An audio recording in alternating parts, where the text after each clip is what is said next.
morning, everybody. Hello. Wow, the whole team's back together. Word. Listen, it was a day off yesterday for, R&R after the Chili Peppers on Tuesday, because I got after it. Good.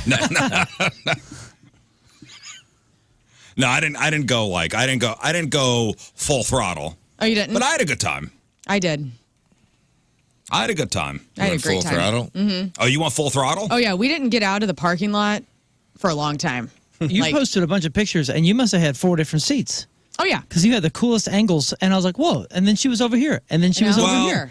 We were in row KK. Yeah. Which, by the way, shout out to row KK. Very nice people surrounding us. Yeah. So cool. I don't know. Shout out to section 203 row KK. Thank you, guys. Very nice. What's up, guys? We're all bonded. No, excellent show. I'm sure you guys talked about it. You touched upon it yesterday. Yeah, I loved your review yesterday. You guys going through it and the history of the Red Hot Chili Peppers. It was so good, man. I was thinking about this yesterday, too, and I was talking to somebody about it, and I explained it. You know what was so refreshing to me is I was just sitting there watching 21,000 people enjoy a band just being a band. It was just people playing instruments, playing songs. It was a band playing songs. There was and I come from the alternative world where like 90% of the bands are like just track heavy, and it's tracks, and it's all about the visuals and this and that. And there's nothing wrong with it. I'm not saying anything there's anything wrong with that, but it was just really cool to see. Well, first that off, you can still just be a band that plays songs, and they do this every time. They come out. So it's Flea, it's Chad Smith, and it's John Frusciante. The 3 of them come out first, and they jam for like 5 minutes. Mm-hmm. Like they just jam. They improvise. Like every jam is never the same. It is so neat. And then, they start the first song, and that's when Anthony Kiedis runs out. But they had a pretty good mix of new stuff and old stuff. The new stuff, I'll be honest with you, I don't know any of it. I didn't know it either, but I liked it. Well, and I turn to my wife, and she goes, I don't know any of this stuff. I go, I don't either. I said, just enjoy these guys playing their instruments. Mm-hmm. Because they do it at a level that not many other people do. Those guys together, playing, so tight. So tight. So tight. So tight. And they've been playing together for, when did Mother's Milk come out? 88. 88? So 36 years ago? Those guys have been playing together for 36 years. Those guys are tight. And they look great. Yeah, they do. So you were talking about my seats. I had row KK. The boss, before the show, says, hey, you want pit passes? I go, yes. He goes, here's 4 of them. I go, cool. So Tim and I went down there, and then you guys were rolling 4 deep with your couple friends, and the girls couldn't make up their mind if they wanted to go. Well, you asked. I go, that's a young person's game up there. And I knew exactly who to ask. And it was Rafe Dean. Up in front of the stage, no seats. That's a young person's game. And I did stand the entire time, just so you know. Whoa. Cool. Look at you go. No wonder you needed the day off. Oh, yes. My dogs were barking at the end of the show. So I hit up Rafe and his buddy Zach, and I knew you'd come through because I knew you just would. Because that was your last choice? Well, I offered the ladies first. Well, and I'm glad you went, Rafe, and I'm glad you guys went, too, because that's more room in the row for us. Yeah. Yeah. There was a couple. Spread out a little bit. Was a couple in between us anyway that kind of had their own party going on, and I wasn't loving it. Moon and I kind of talked about it yesterday. Somehow we got separated. Some couple ended up in the seats between U6 and me and Zach, and they were loving on each other pretty hard. Were those the people that were right in front of us? I think they were in our row. Okay, if we're probably talking about the same people, and and Moon and his wife, came. You guys got here right at the beginning of the show. Yeah, we saw the jam from the wall. Right. And then as soon as the first song started, we jumped in the row. KK, I had like seats 1 through 4, and right in front of us, in row J, seats 1 and 2, they were a couple, and I don't know what they were rolling on, but I wanted some of what they had. Right on. They were on something that I've certainly never experienced before. They were at a Chili Pepper show, but it was on Jupiter. Dude, I love that. And not only Jupiter, that was the most genuine and large smile I've ever seen on a human face. Ever. I've never seen a bigger, more genuine smile. They were. I don't know if it was they were rolling on Molly or ecstasy or I don't know what they were on. I've never seen a smile like that. Because I was standing next to a guy in the pit who was like, I can't. He kept going. Older guy goes, I can't believe this. We're so close. He goes, I got passes. I was in the lawn and I got promoted up here. And I'm like, that's awesome, man. That is cool. And then at the end of the show, not that I'm trying to jump to that, but at the end of the show, a listener goes, hey, Lern, when are you going to get up there and sing? Like calling it back to like Limp Bizkit.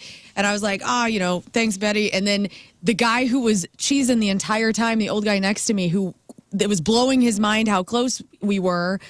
And it was incredible. He was like, you're Lern from the Rizzuto Show. He's like, I've been standing here all night next to you and had no clue. And yeah, he was like, totally jacked. A lot of RizzShow love at that Chili Pepper show. It was awesome. Yeah, there was a guy in a bucket hat that looked like one of Guy Fieri's shirts, just vape godding it down in the pit right in front of Tim and Lern.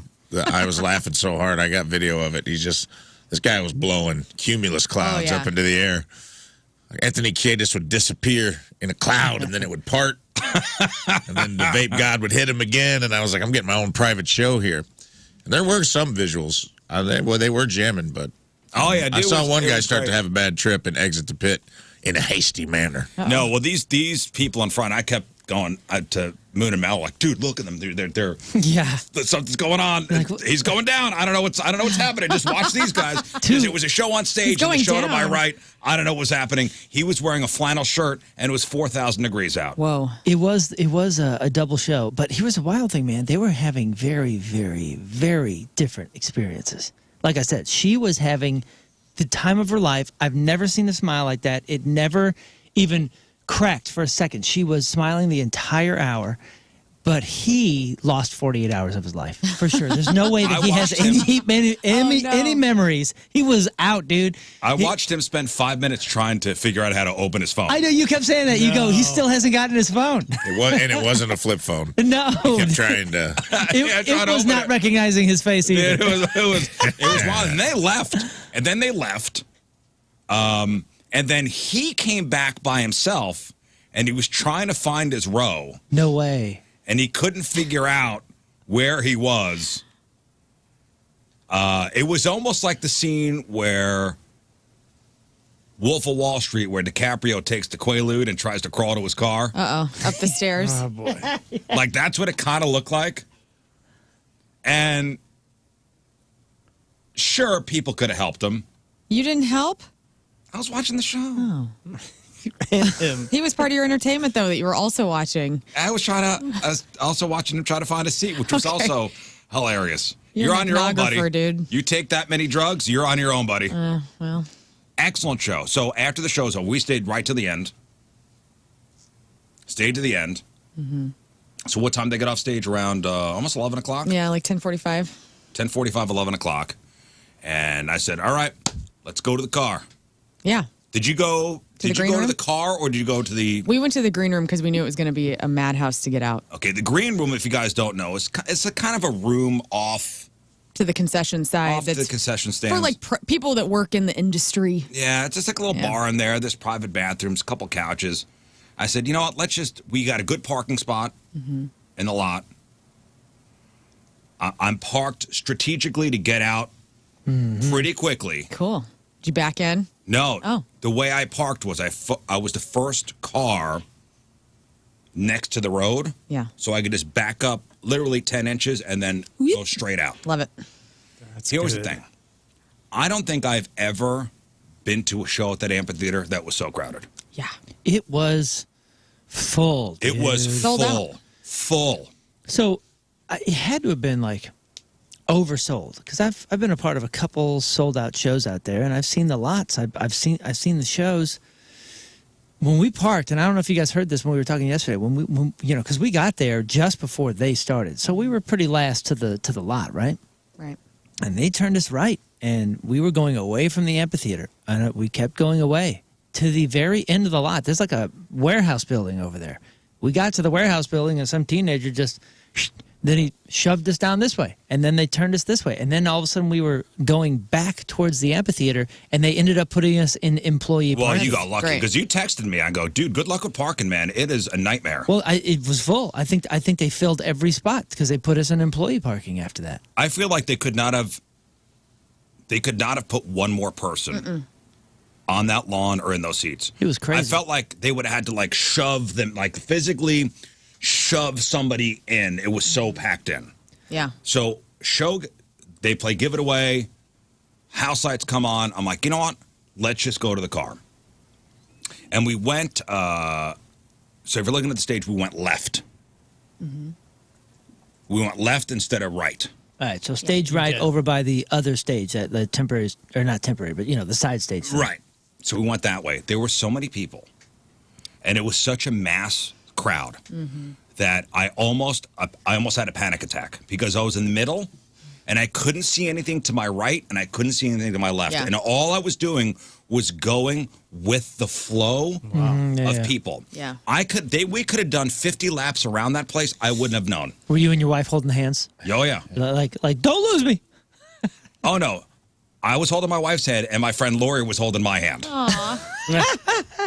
Love it, man. Love chain. Love it. There was a love chain going on. And What about Doug? I didn't know. Off on his own? Yeah. Doug was off on his own. But Doug's My buddy 6'6". Doug. He was looking, going, I he see don't everything. care. Okay. I know I'm He's going. above everybody. And I'm down by the ankles. And I almost like a full-on, like, what if there's a stampede?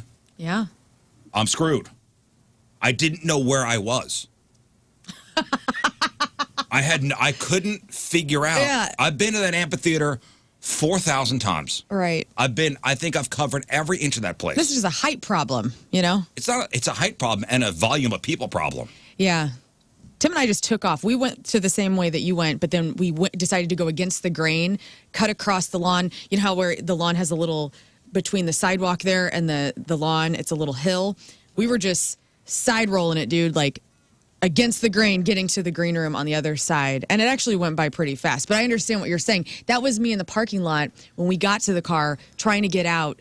That was the stampede of cars that I was like, I'm going to people don't know what a zipper in. And it was like, yelling. Yeah. Zipper! Come on. Hey, if you guys want a tip, though, if it's ever that crowded inside there and you're up by the stage and you want to leave quickly, all you got to do is try to go backstage. And security will instantly get you. Yeah. Is that your move? Way to get you out of there very quickly. They'll kick you out faster. Yeah. Hey, so what the heck, man? Y'all were taking the next day off. You were planning on partying. You were planning on being there late. What happened to your suggestion of the what do they call it? The shuttle to the casino. The casino shuttle is what you were preaching. That looked like a nightmare too. You because couldn't pay me. They mixed. So if you went that way, somebody's yelling to the right. Stand to the right if you're in the shuttle. Keep going left if you go into the parking lot. Oh my The God. shuttle line and the Uber line. Screw that, dude. Was a disaster. I mean, I'm all for carpooling and having the convenience.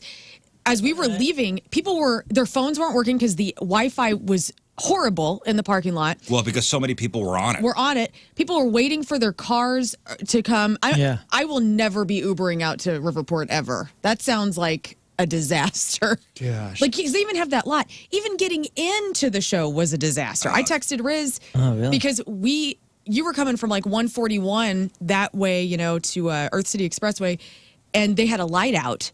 And it was backing the whole experience up for and every moron was in the left lane, and the right lane was completely clear. So I'm like, I'm just going to go to the right lane and just cut everybody off. Right. And that's what I did. And it worked. And that's what I did. And zipper, cut everybody off. KB says, never been to the amphitheater. Can you smell the landfill the whole time at the concert? No, you can't. No. But It's when never you're a packed thing. in with that many people trying to leave, and it's 90 degrees out, Yeah. and 1,000% humidity, there's a smell. It's Wabo, weed and body odor. Yeah, it is A wild. lot of weed, lot of weeds, Red Hot Chili It's Pepper Weebo. was weed and body odor. a lot of weed.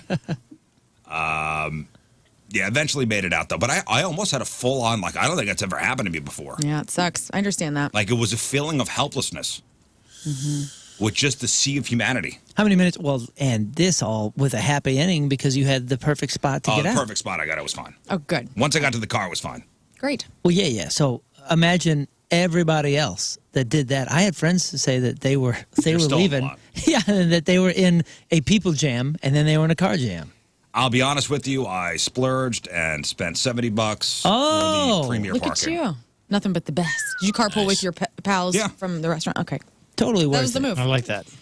Totally it was a great evening. So they live out in Des Peres. Mm-hmm. So we met up at on Lern's suggestion, Mission Taco at 141 in Clayton. Mm-hmm. Had a little dinner, then shot right up. Perfect.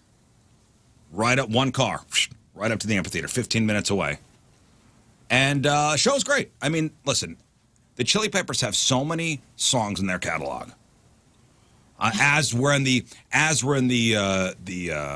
See You Humanity trying to leave, I'm hearing people go, "Didn't play a song." Mm-hmm. Underground.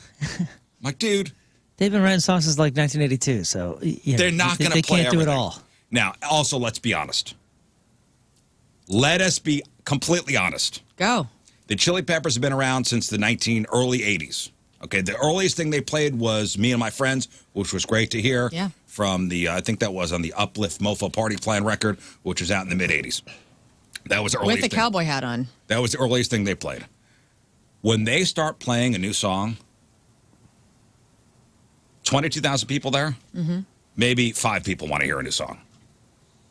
How many did they play? I didn't remember any. Oh, they played like 4. 4 or 5. Well, see, here's the thing. For those of us that, and I really liked it. Yesterday it made me realize I really liked the Red Hot Chili Peppers. And when the songs were good. Yeah, and when you guys were asking me, like, are you going to go? I'm like, well, I've seen them 3 times. I go every time because I really enjoy the experience, but I don't leisurely listen to Red Hot Chili Peppers. So if they played a new song, I probably thought it was just something I didn't know. Oh, yeah, they played quite a few new songs. I would say maybe 4 or 5 new songs. And I'm looking around, and nobody wants to hear anything new. Nobody. It's the nobody. Best. And I get they got a couple new records out. They put out a couple records over the past couple of years, but they're a nostalgia band. I probably saw 3 or 4 songs. You go to the Rolling Stones. Here's a new one. That's go to the bathroom. Nobody wants to hear any new stuff. Well, those are strategically put in places when they assume the beers are empty. Yeah. Oh, this crowd needs a new beer. Let's play a song we want to play. And they mixed in they played an old one and then a new one and an old one and a new one. I think they may have played 2 new songs in a row. And they're playing mostly off of Californication because of the anniversary. So that's why I heard a lot of that. But I had By the Way stuck in my head for 24 hours. And I also am like, am I going to get a back piece? Because I've never been that close to see Anthony Kiedis and all the guys. And I could see his tattoo really cool. And I'm like, am I going to go get a back piece? He is the only man on earth, by the way, that could rock a mustache and a bowl cut. God, I looked over at Tim halfway through the show and I go, look at his bulge. And he was like, yeah. Anthony Kiedis has got it going on. He is the only man on earth that could pull off a Super Troopers mustache and a Lloyd Christmas bowl cut haircut. That dude is 61? Yes. Yeah. So when he first came out with that Christmas cut, and everybody was like, ooh, it looks very suspicious, like I wouldn't want him selling candy on the street kind of thing, he caught a lot of heat. And then I agree with you guys. When I saw him on the screen when he first came up, and I was like, whoa, that's a cool look. He fits it. He looks good. He had like an ankle brace on, and that's still not brace, but a boot, ankle monitor, kind of a boot. Oh, yeah, an ankle monitor. Somebody's questioning my Chili Peppers knowledge. Oh, here we trivia. go. Do you think Mother's Milk was their first record? No, what I said was, do you really think with that lineup with Frusciante and Chad Smith and Flea and Kiedis, that particular lineup was first Mother's Milk. And now, in 2024, it's still that lineup. Yeah, and it's kind of cool because that doesn't happen very often. No. Don't you question my fandom, you schmuck. This man is in the Red Hot Chili Peppers fan club, okay? Yes. Hey, somebody said the shuttle line was only a mess until you get into the line. People don't pay attention to it. Once you're in the line, it moves very quickly. Oh. Well, good for you then. I'm sorry. It just looked very miserable from what I was an hour in my car. Oh, dude. Matt, I'm sorry. Go ahead. No, I was going to say, somebody said motorcycle parking, always the preferred mode of transport. Easy in and easy out. And, dude, if you go to, like, El Monstero or certain shows, you will see that motorcycle parking packed. And I always think that, like, this is I bet you they're out That's immediately. why I told Tim. I go, we should have brought the bike. Oh, hang on. We have a producer. Oh, I'm texting in. Programmer. Great. We get to spend 2 days talking about the concert. I'm going to talk about what I want to talk about, okay? It's a core artist to this radio station. You had yesterday. I don't even care about that. I don't care if it's a core artist or not. They talked about their experience. It's my turn to talk about my experience. It's the Rizzuto Show. So, that's all right. I got accused of talking too much yesterday when we were two fewer people than usual. So, People are real crab. I got this, buddy. Program directors. Moving on. And I'm moving on not because Matt tells me. Okay. Okay, just so you know. Yeah, Matt. I want to know, if you're a listener to the Rizz Show and you were one of those two people that we were talking about, please let me know how the end of the night went. There's no way that guy remembers the weekend. They don't even know they went to this show. That guy has no idea he saw the Red Hot Chili Peppers. No idea. No. As I said, he was at the Chili Peppers, but not at the amphitheater. He was on another. He was in another galaxy. Oh my God, dude! It was so great, guys. What? It's August 1st. It's August 1st, and here we are. Summer's winding down. Let's reflect on July, shall we? Okay. So over the past couple of days, it's been quite hot and it's been quite swampy. But overall in July, according to the stats, was July hotter than normal or not as hot as normal? It seems like it wasn't. You're talking about nationally? No, just in St. Louis. Oh, just in St. Louis. It's got to be one of the coolest on record, I would say. It feels like it wasn't, but then I don't know. It felt extreme. I got the numbers. It was like 80-something, and then it was 109. Because we only had like maybe 6 or 7 days. It seemed like above 90. Yeah, we have very short memories. All we're thinking is, man, it's been really hot and swampy the past couple of days. Whew, July must have been a scorcher. Now, actually, July was pretty mild. It was pretty average, but it was very wet. Oh, so we wet. We were soaking. We were one of the wettest cities, guys. Yeah. Soaking wet. This city was soaking wet. It's that bowl cut. July in St. Louis without the scorching heat we're used to. That's what it was. It was a bit of a surprise, but we did have a couple days where the heat index was making us question our life choices. Mm-hmm. But the overall picture for July was pretty mild. I mean, sure, there were a couple days that pushed the thermometer close to 100 degrees, but those were the exceptions, not the rule. And a lot of rain, though. It was like at some points last month, it was like somebody turned on the faucet and never turned it off. And all that water helped keep things cool, believe it or not. Average highs were between 89 and 90 degrees for the entire month. There were a lot of days close to average. In fact, there were several days that we were well below average. It was a nice stretch of low humidity and temperatures from July 18th to the 22nd. You guys remember that? No. Mm-hmm. No. When was Limp Bizkit? The 19th? 18th. Oh, yeah. 18th? You guys had a perfect weekend. Gorgeous. Right? I mean, that it was just a great night. Stunning weekend after weekend. It was awesome. Yeah. Great month. Yeah, this was, though, the 6th wettest July on record in St. Louis. Nearly 8.5 inches of rain. With many locals, so that was at Lambert. Many local amounts were well in excess of almost a foot of rain for the entire month. So yeah, it was pretty. We had a pretty good July. Yeah, we did. Just so you guys know, pretty good July. Pretty good July. Yes, one can say it was very moist. Thank you, Daryl. But what do we have? Yes, July went out with a vengeance, though, because that was the one thing that this guy that emailed in will love when I bring it back to the concert. I was grateful to get in my car and turn the AC on. Oh, yeah. Felt amazing. That was like a whole nother concert that no one knew I went to. It was awesome. Left early, popped in, cranked that AC on, and started. I was wet. Yeah, me too. Yeah. I wore jeans too. Mistakes were made. Yeah. I had long sleeves and jeans. We were going out to, we were going to go out to dinner, and I don't like to go out to dinner. Oh, yeah. With another couple showing my knees. You looked comfy, though. I was fine.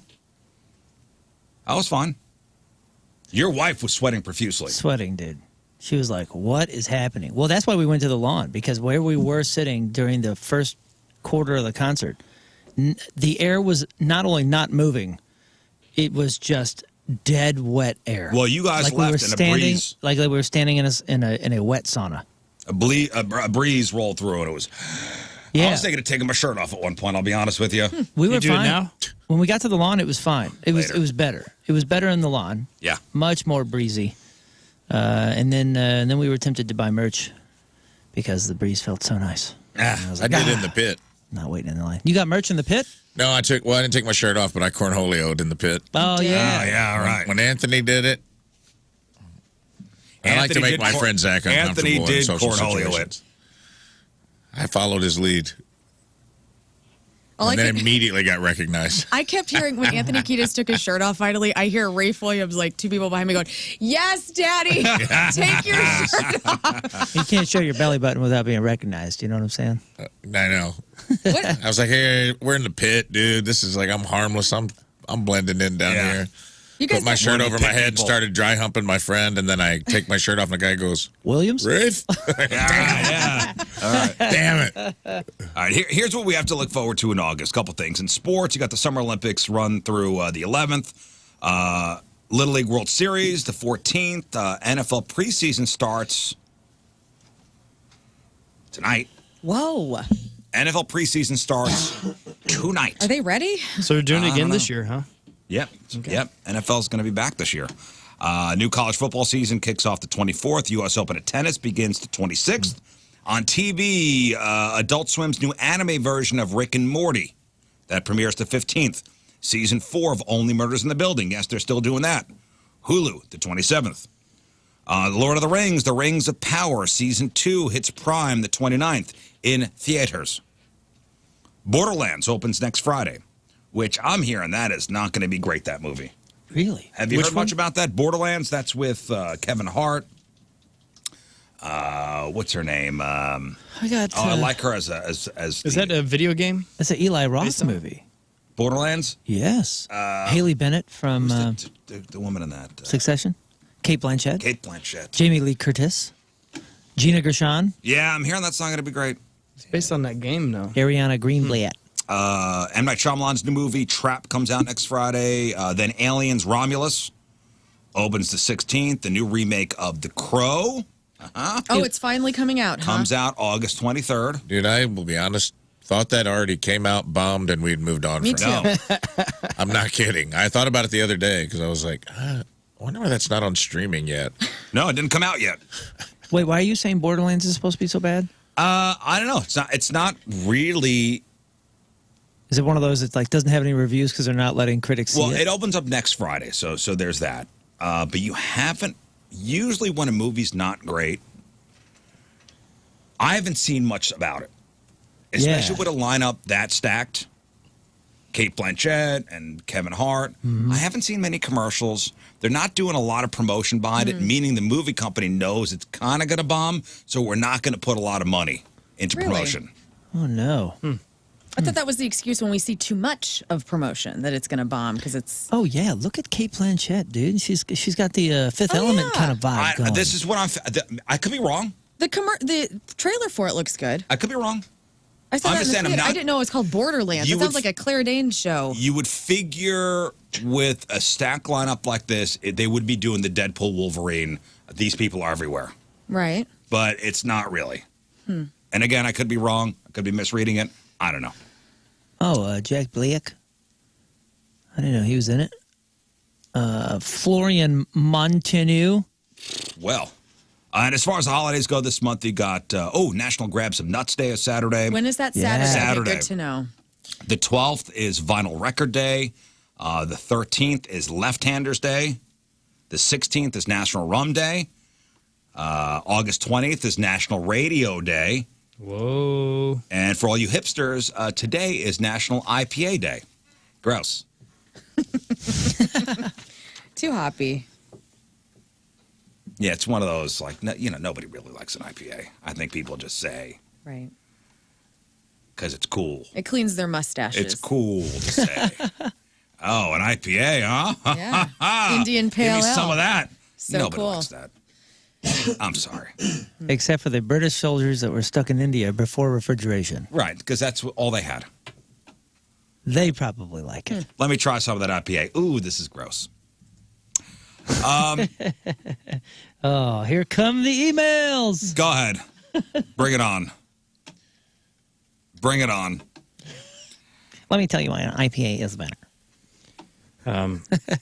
Looks like it was invented in England, by the way. What?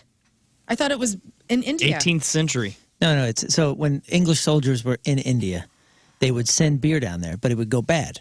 So they would double the hops as a preservative to get it down there. So all the Brits that were down in India were drinking this crap that was doubled up on cheap hops. And then by the time they got back to England, when they were done with their service, they're like, we kind of like the stuff that you were sending to India, which would be labeled India Pale Ale, so it would be sent there. And you see how convincing he is. He could be telling. I could be totally full of crap. Talking out of his ass. Yes, I read this once 20 years ago. This is like when Alice Cooper in Wayne's World tells the guys about the good land. Like what just happened is. But it seems like see when you say something in a convincing manner, so matter of factly. And when you only care sort of about the content, I don't really care. So I'll believe that because I don't care. But let's say somebody calls you up, and this is going to lead me into my next thing. Somebody calls you up, very convincingly tells you there's something wrong with your bank account. Mm-hmm. And you go, okay, this sounds real, and it's my money. What do you need me to do? I listen, I hate to victim blame, but my God. Some of these stories we're getting of people getting scammed. Just be better. I mean, come on. This woman I'm about to tell you about. She's from Ohio. Oh, no. Tell me all about it. I'm going to tell you all about it. It went from, I lost $6,000 to, and then you did what? So a woman from Ohio, she is the latest victim of a scam. And the ordeal began when she got a phone call appearing to originate from her bank. So they said, this is, so-and-so from whatever bank she's a part of. We've detected suspicious activity on your account. We need you to transfer funds to a new account to protect your money. Normally, red flags would be bing, bing, bing, bing, bing, bing, bing, bing, red flag, right. Alert, danger, danger, danger. But no, this woman, she says this guy was very convincing. And the number, it came up on my phone as the bank. As the bank, which is now very easy to do with these spoofing devices. That's what they call it, right? Spoofing? Where they can make your number. Mm-hmm. Where they make their number look like another number? I think so. I think they call that spoofing. Anyway. Boofing, maybe. Boofing is something different, I believe. I'll look it up. Yeah, that refers to the character from Teen Wolf, Boof. That's right. English soldiers. No, I thought Boof IPA to keep it fresh. Is that butt chugging? Yeah, that's where butt chugging originated. Was England? Butt chug brewery. Yeah. Mm-hmm. Try our IPA. Okay, Boofing is a slang term. I thought it was when you take a toilet paper roll and you put dryer sheets in it. It does say high school. Inserting drugs or alcohol into the. Okay, that's boofing. In your room in high school in the 90s. No, what do they call it when you take a toilet paper roll and stuff it full of dryer sheets? And stuff it full of dryer sheets so you could smoke in your room. Right. Oh. Huh. What's that called? What is it? It's called You're Grounded because your dad used to do this and I know all about it. Okay, so butt drugs is boofing. What about stuff in the dryer sheets in the toilet paper roll? What's that called? Let's see. Sploof. Sploofing? A sploof. A sploof is like a filter. What's a spliff? Isn't a spliff is a joint. Right on. Yeah. Okay, cool. Okay, so let's say how we got this clear. There's an entire list of things that can be made into sploofs. Paraphernalias. Okay, so boofing is butt drugs. Right. Oh, look. It's even got it right here. Look, they put a little tissue on the end. A boof and a spliff. How to make a sploof. Okay, so a sploof is the toilet paper roll with the dryer sheets. Okay. And spoofing, S-P-O-O-F. Is joking around. Yeah, spoofing is, when you're... Change your phone number. It's a spoof. When you fake a phone number. Don't get those things confused, or you end up with a Motorola Razor right up your tuchus. A sploof. God. Now we know, guys. Yeah. Now we know. Now we've educated. Look at that, dude. Straight up, right out of your history. Things you'll need: cardboard tube with 1 paper towel or a toilet paper roll. Dryer sheets or a toilet paper roll with deodorant, soap rubbed on it, and a rubber band. And a rubber band. And your door locked. Somebody in the chat called it a doob tube, and I like that. That's cool. But it's called. So we got a sploof, a boof, and a the beat. But you can't say a doob tube around mom and dad and get away with it. You can say sploof and they don't know. We got a spoof, a sploof, and a boof. And now we know. They all walk into a bar. Okay, anyway, back to this woman, this poor woman who was not just robbed but humiliated. So she gets this phone call from what she thinks is the bank. Hey, we've detected suspicious activity on your account. You need to transfer funds to a new account to protect your money. So the man on the phone gave her the numbers to a Chase Bank debit card, she is not a Chase Bank customer. Right. And he says, hey, here is the number to a Chase Bank debit card. Put this in your Apple Wallet. Okay? The woman stayed on the phone with this guy, went to the bank, withdrew $6,000 cash. She then went to Chase. The guy on the phone said, yes, tap the Chase debit card on the Apple Wallet at the ATM, and it's going to transfer the $6,000 into this unknown checking account. She did all that. Ugh. She did all that. I just know I'm never doing anything like this over the phone. I'm going into a bank. Well, of course. Yeah, and you it won't gets even worse. get Venmo. I will not even get Venmo. You're going to be like, will you take a check? Yeah, exactly right. We were talking about this yesterday with the phishing scam test that the work puts us through. And like we're missing emails that we need to respond to because we're so trained to be like, nah, I'm not touching Not this today. thing. And I would go into the bank and look the teller in the eyes and go, "You do it." Well, and that's what they say. Like the warrant, the police and people at the bank are like, hey, we're never going to do this. Right. If you have a question, you got to come in, and you got to talk to a teller. But it gets worse for this lady. It gets worse. What could possibly? And thank God it's only $6,000. Yes, it's a lot of money. But it wasn't the whole thing. But it wasn't the whole thing. How could this get worse? I don't know. They're like, and you're also going to need to bring your dog to this location and drop your dog off. And then they stole her pets. Well, Social security number? She does a $6,000 transfer. So this guy, she's now $6,000 poor. Mm-hmm. The guy calls back, this time on FaceTime. Oh, does he have a tie on? Because that would be... And she said that he told her they needed to do a full body scan to verify her identity due to a failed transaction. Whoa. And she got naked. Okay. And spun in circles for this guy on FaceTime. This is definitely her problem. Like, what are you doing? Dude. At this moment, the scammer starts to laugh, and then she realized, then she realized. After her closes off, yeah. After she transfers, goes to the bank, right, takes money out, puts $6,000 into this other guy's account, gets home, he FaceTimes, she strips down naked, does a couple twirls on FaceTime, he laughs, that's when. Can you imagine somebody walking in and seeing her, naked, what are you doing this Tracy? to the phone? And he goes, "What are you doing?" And she's like, "A bank transfer." It's I'm banking. That's why I went to the credit unions. I was tired of doing that. Oh my God! Yeah, I don't think they make you do this at Together Credit Union, right? No, they do not. No, they do not. First Community is not that. Yeah, dude, I'll tell you, man. This is the wife. This is the Kirsten Dunst character in season 2 of Fargo. Like everything. Anybody seen that show? No. Oh my God! Everything she does, I'm just like, what are you doing? And she just puts the family in this horrible position over and over and over. And this is something that this character would do. Again, you would never believe. I don't want to victim blame here, but at some point the onus has got to be, yes, a horrible crime was committed. The people who scammed her out of the money are horrible people. Should be punished to the fullest extent of the law. Were they caught? No. Oh man. No, they were not caught, and they probably never will be caught. I'm sure they deleted the video though. They're probably upset. Called back a third time. and told her she needed to confess to the crime in order to get her funds back, so she went into the police station and did that as well.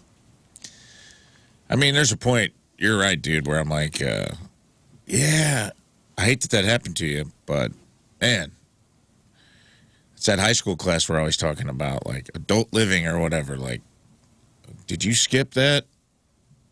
How old was this woman? They didn't say, which is something I would like to know. Me too. Mm-hmm.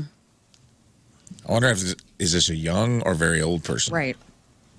Is this naivete or out of touch? Or is this person right in the wheelhouse? They're just 30 and super dumb. Listen, I don't know. Because, young people are also pretty dumb. Young people are also pretty ignorant when it comes to a lot of things. I'm willing to bet this is a younger person. Me too. Only because I think the older person would fall for the first scam. But there were so many steps that an older person wouldn't understand. Like getting the card and tapping Apple Pay. That doesn't sound like something my granny's going. She's gonna reach out to someone and be like, "How do I do this?" Right.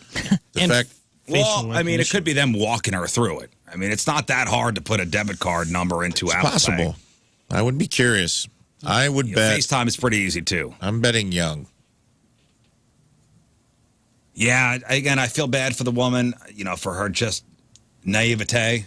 Somebody said there's a whole documentary about this kind of scam where people are made to strip. I mean, I'm really apprehensive to ever say that young people are stupid because young people are young. That's a part of it. Right. Yes. This is a new world. You learn. you know what I mean? Yeah, that's wild. Well, do you want to hear? Here's audio of a couple Gen Zers encountering a hotel minibar for the first time. You want to hear what that sounds like? Oh yeah, I remember doing this. Let's go. We're gonna all hear These are ourselves. a bunch of Gen Zers. I think they're in Vegas. A bunch of girls for the very first time encountering a hotel room minibar. Here we go. Currently in a hotel in Vegas, and everything in this hotel is booby-trapped. Hi, I see on the fridge it says that there's an additional $50 charge for adding items to the fridge. If you put any personal items, they're gonna charge you penalty fee because it's a minibar only. So, I can't put my water bottles inside the fridge? No, no. If you replace or touch anything from the minibar, it's $50. If you want to hang your clothes, it's $20. Yeah, I mean, listen, somebody's got to tell you that. If you want to hang your clothes, it's $20. That's hang weird. your clothes? I don't know about that. The mini fridge thing is interesting. I remember when they started charging like that because they used to not have the sensors, right? They all have sensors on them, where if you take it out, then if you take it out for a certain amount of time. I always thought once you removed it, automatically charged. So I try to do the Indiana Jones swap, with sand and the idol swap. Yeah. Yeah. You ever try to do that? What were you putting in there to get your Jack and Coke bottles or whatever? All right, airplane bottle of Crown Royal. All right. What were you putting? What way? I don't know. Whatever kind of weighed the same. That was luxury, though. Remember when you'd go in as a kid to your hotels with your parents and you'd see that they have like Snickers and things, and you're like, this is luxury. Yeah. Yeah, until your parents come back to the room and you're 2 Pringle cans and a Dr. Pepper deep, and they're like, what did you do? It's $30. It's $30 for a little mini can of Pringles. Are you out of your mind? Oh, dude. I still remember I experienced this, learning this through getting a Dr. Pepper. It was in Colorado somewhere at a Best Western or something. And my dad came back to the room. And not only were they upset that I had taken a Dr. Pepper and I didn't know it and they had to get charged for it, but while they were gone, I dropped the Dr. Pepper and it exploded and it was all over the walls. And, dude, I didn't tell them that. I tried to wipe it down with the towels and I'm freaking out. And I'm thinking, for weeks, the rest of the vacation and even weeks after, I thought, my parents are going to have to pay for the whole room. I destroyed a room with this Dr. Pepper. And I feel so guilty and they're going to catch us. They're going to call us at some point and say that you sprayed Dr. Pepper all over our motel room.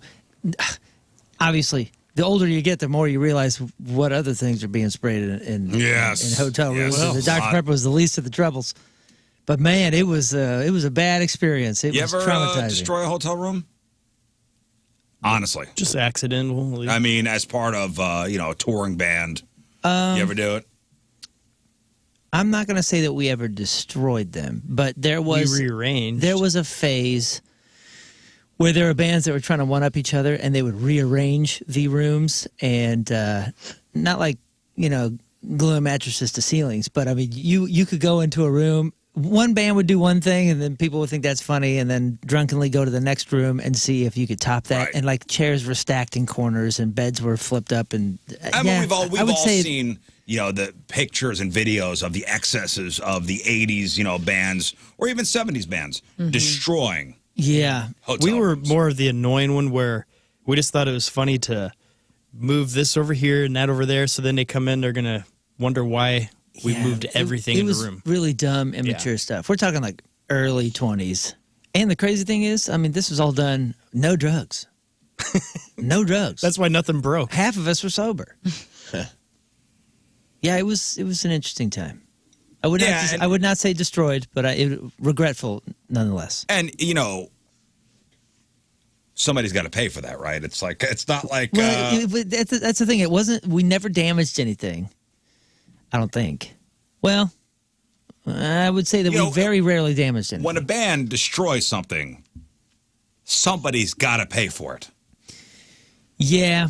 People saw some videos that we did early, and they would bring us old TVs and old things. That's right. You guys threw a TV out a window. To throw off of balconies and things. So we did a lot of that kind of crap. But it didn't cost, well, maybe it cost people. I don't think it cost people money. Well, we would do it like alleyways, though. And fans would bring us TVs. Yeah. It happened 2 or 3 times in Columbia, Missouri. For some reason, people were really wanting us to throw things behind the Blue Note because they used to be a balcony way back there, and we used to throw things off of that. And by the way, people are yelling on the instant feedback. How old was a woman that was scammed? I don't know. I just tried to look it up.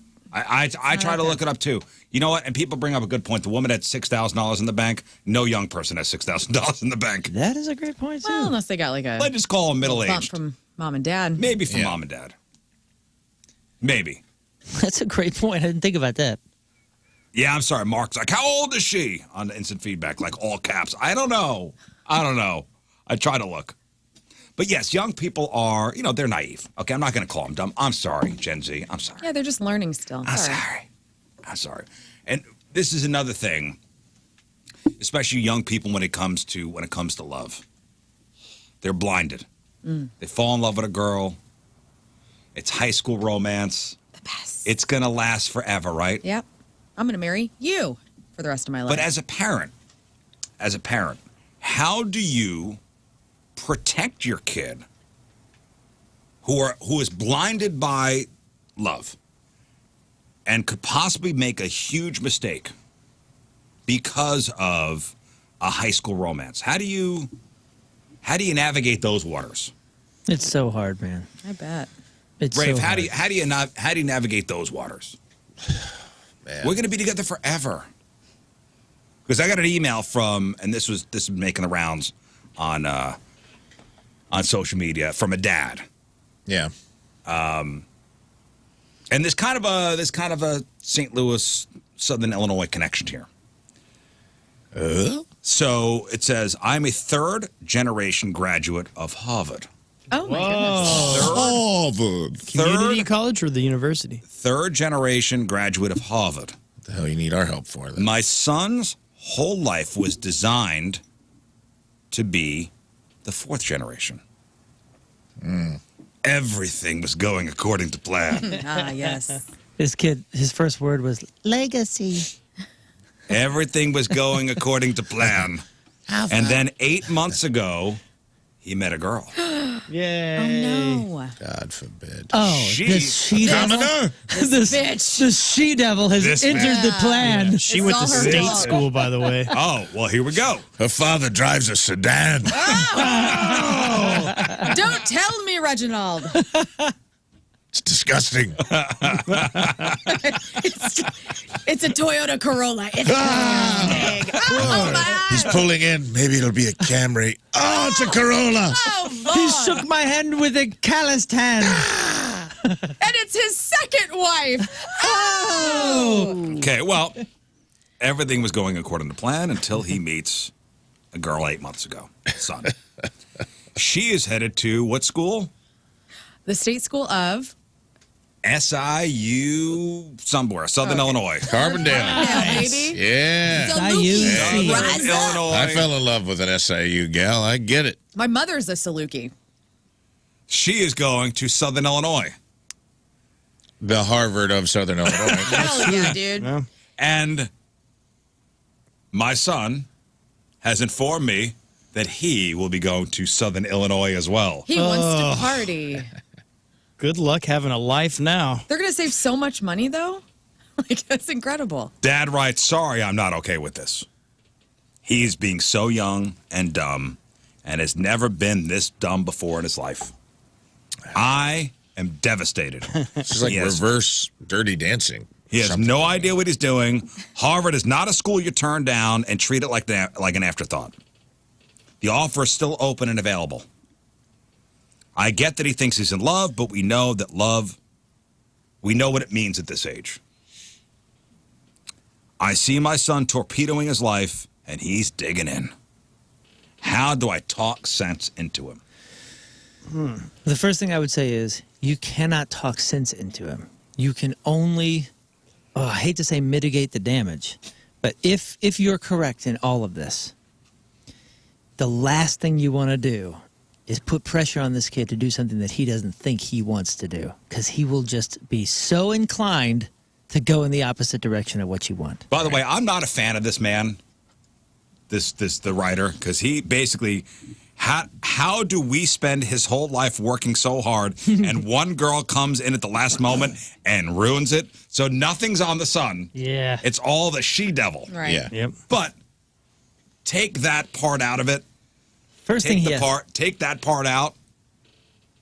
First thing he has to do is, like, he has to validate the kid. He's a kid, after all. And, like, you know, kid love, puppy love, whatever it is, it's still extremely real. It's still extremely real. And it's the only thing that they can understand at that moment. They're biologically changed. Their chemicals are flying all over the place. Mm-hmm. And it doesn't make it wrong.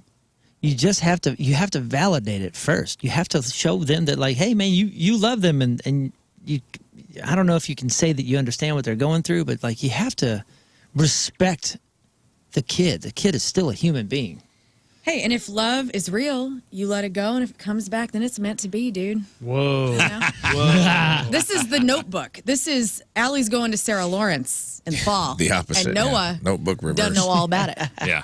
And then he writes her letters for a year, and her bitch mom is stealing the letters and not giving them to her. And then right before she marries this other hot guy, the mom's like, I regret marrying your father because I should have married this coal miner. Come to this construction site with me. And let's look at this buff-ass, hot-as-hell coal miner that could have been your dad. And here's all your letters back. And you already slept with Noah, so get on, girl. That's the note. I just ruined the Notebook for everybody who hasn't seen it. And by the way... Kinda. That was real hard to follow, really. Honestly, I think someone could go watch it right now and still not know. Oh, wait. Anyway, in that movie, do you side with the mother, or is she a trash heap for doing all this stuff to her daughter? The mother's pure trash, dude. She should have just let Allie. I mean, Noah and Allie were so cute, and they were so in love, and it was puppy love. They're getting ready to go to college, and he's working in the farm or whatever. But that dude rebuilds a house for her, and it's true love. And her mom was like C-block in the entire experience. And she was just trying to protect her because she wanted her daughter to go off to, you know, be who she ends up being with her career and whatnot. And that's beautiful. That's mom's love. That's your parent-kid love, you know, that you want your kid to be the best that they're going to be, and you want to nurture that. But she went about it the wrong way. The letter should have gotten to Allie, let her make up her own mind. If she wants to ruin her life by doing Noah in the new house that he built for her, let her go, We're dude. still talking about The Notebook? Yeah. But she's giving up Harvard. She didn't even bother to gender swap it either. She's just doing the plot of The Notebook. This is reverse Notebook, really. I'm sorry. The poor person is the woman in this case now. If you haven't seen The Notebook 3 times over, No, I haven't seen I watch it at least once a month. it's your problem. Spoiler alerts are not valid here. Oh, what's the movie where the dad just tries to write the check and buy the guy off?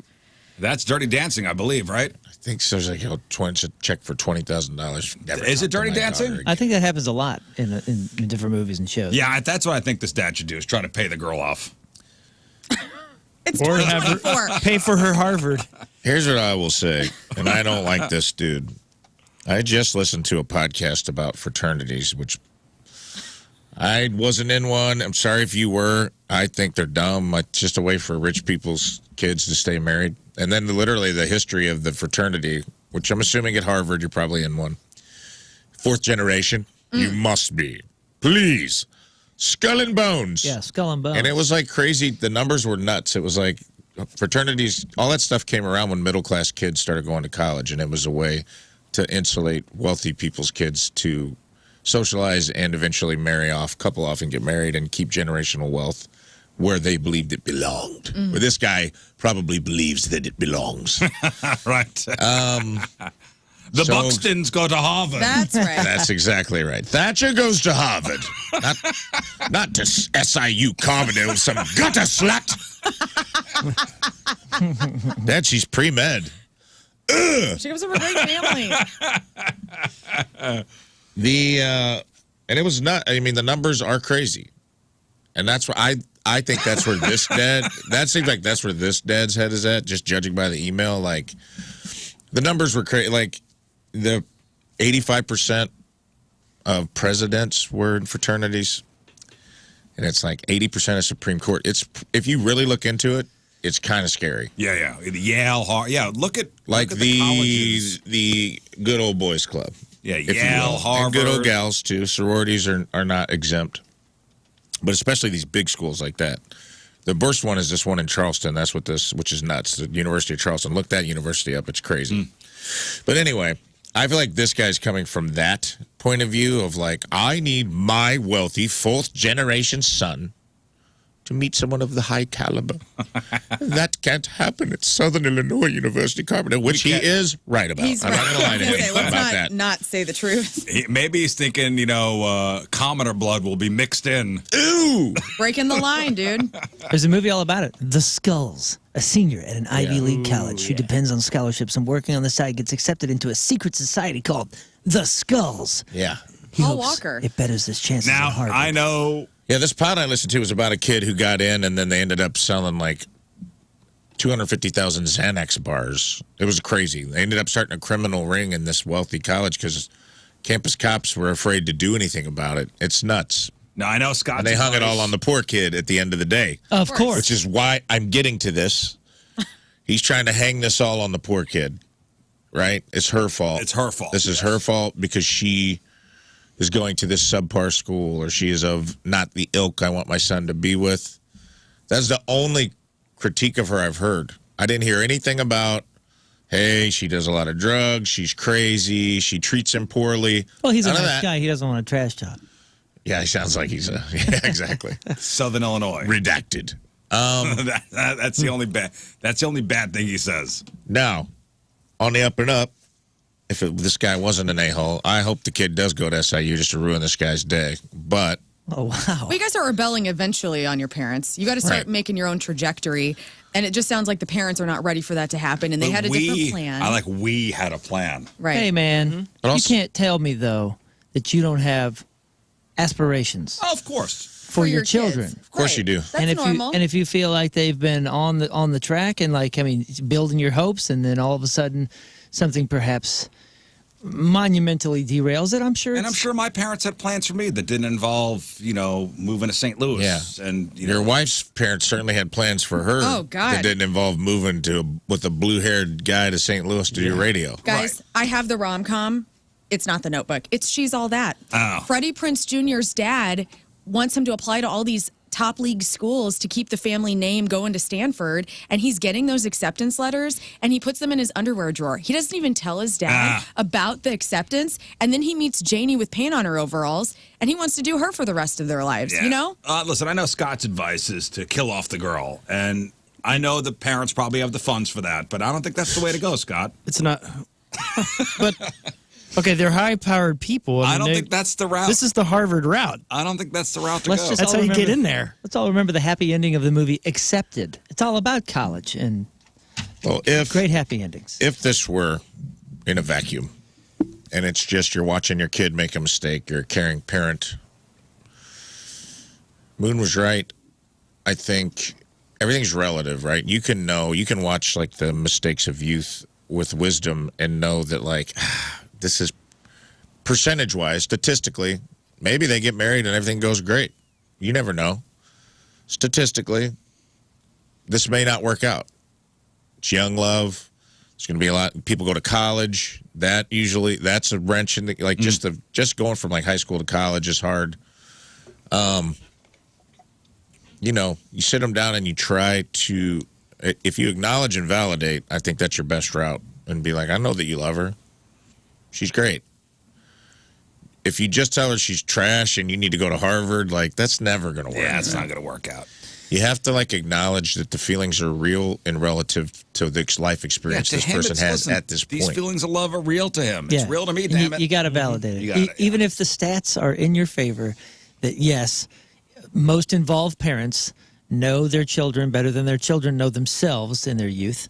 Yeah. And it turns out my parents, all the things that they thought or said, whether they said or unsaid, were right. Like, they were right.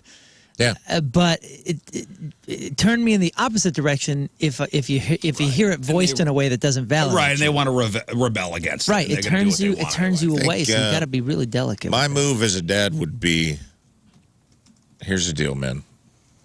Go do 1 year at the college we planned. And if you guys are still together and everything, and you're committed, they'll have a little more time.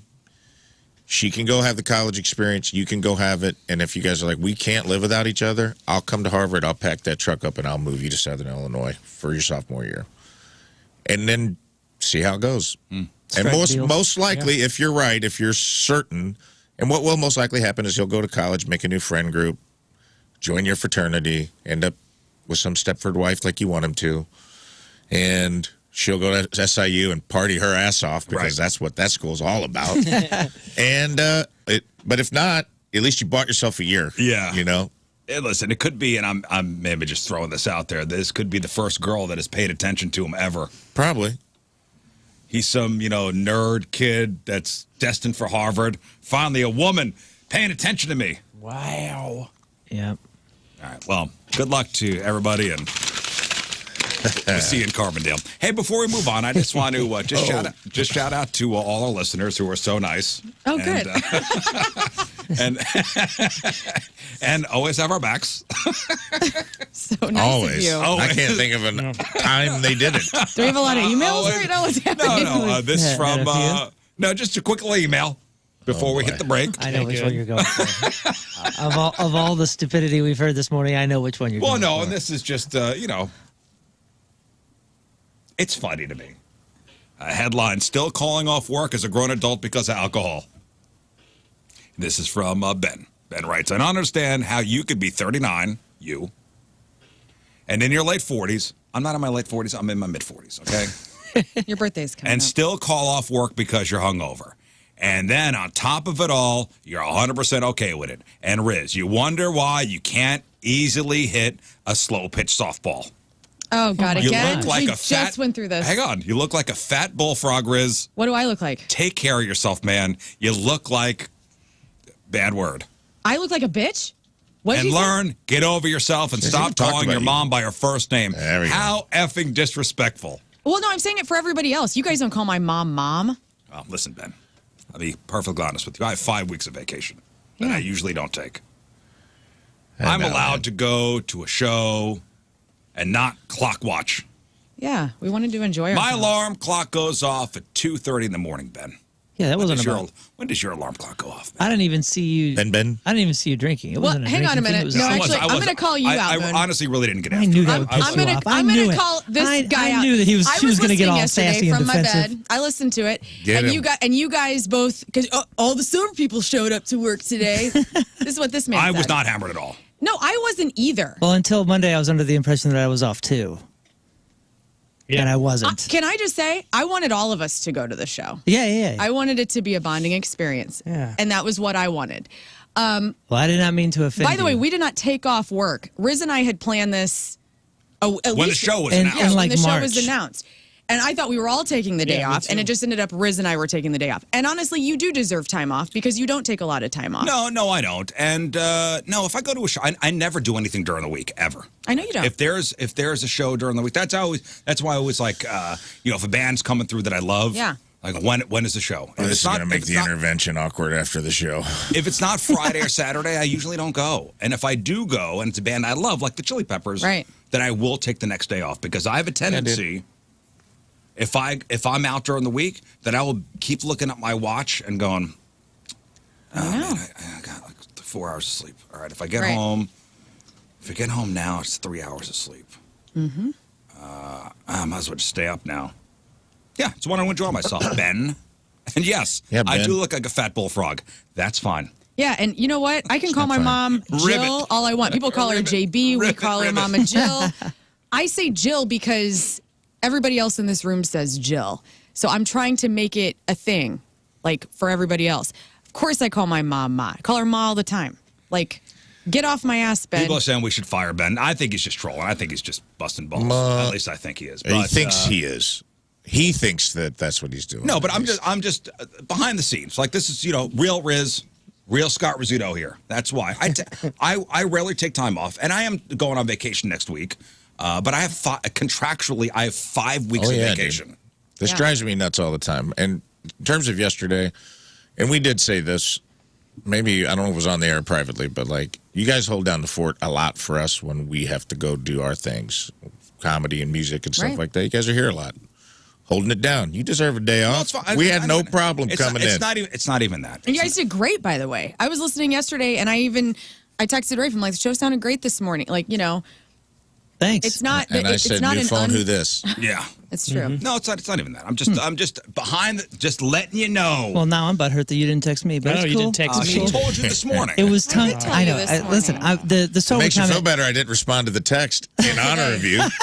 He didn't until this morning. At 11 o'clock at night last night, I saw I missed a text from her, and I go, oh, what a jerk. The sober thing was tongue in cheek, and I'm sorry if it came off wrong. It didn't. I'm giving you crap for the radio show. Well, I want to just hate on listeners, so let's get back to that. That drives me crazy a lot, too, when someone's out and we'll get, like, email. Everyone's like, show's never there. What, it'd be nice if everybody was there. Yeah, it would be nice, dude. Do you coordinate your vacation with all of your coworkers? Like, we all have to take time off. Yeah, there's 5 of us. Would you not take vacation at your job that you have to get up at 3 o'clock in the morning for? I get it, man. I like this job. I enjoy hanging out with you guys.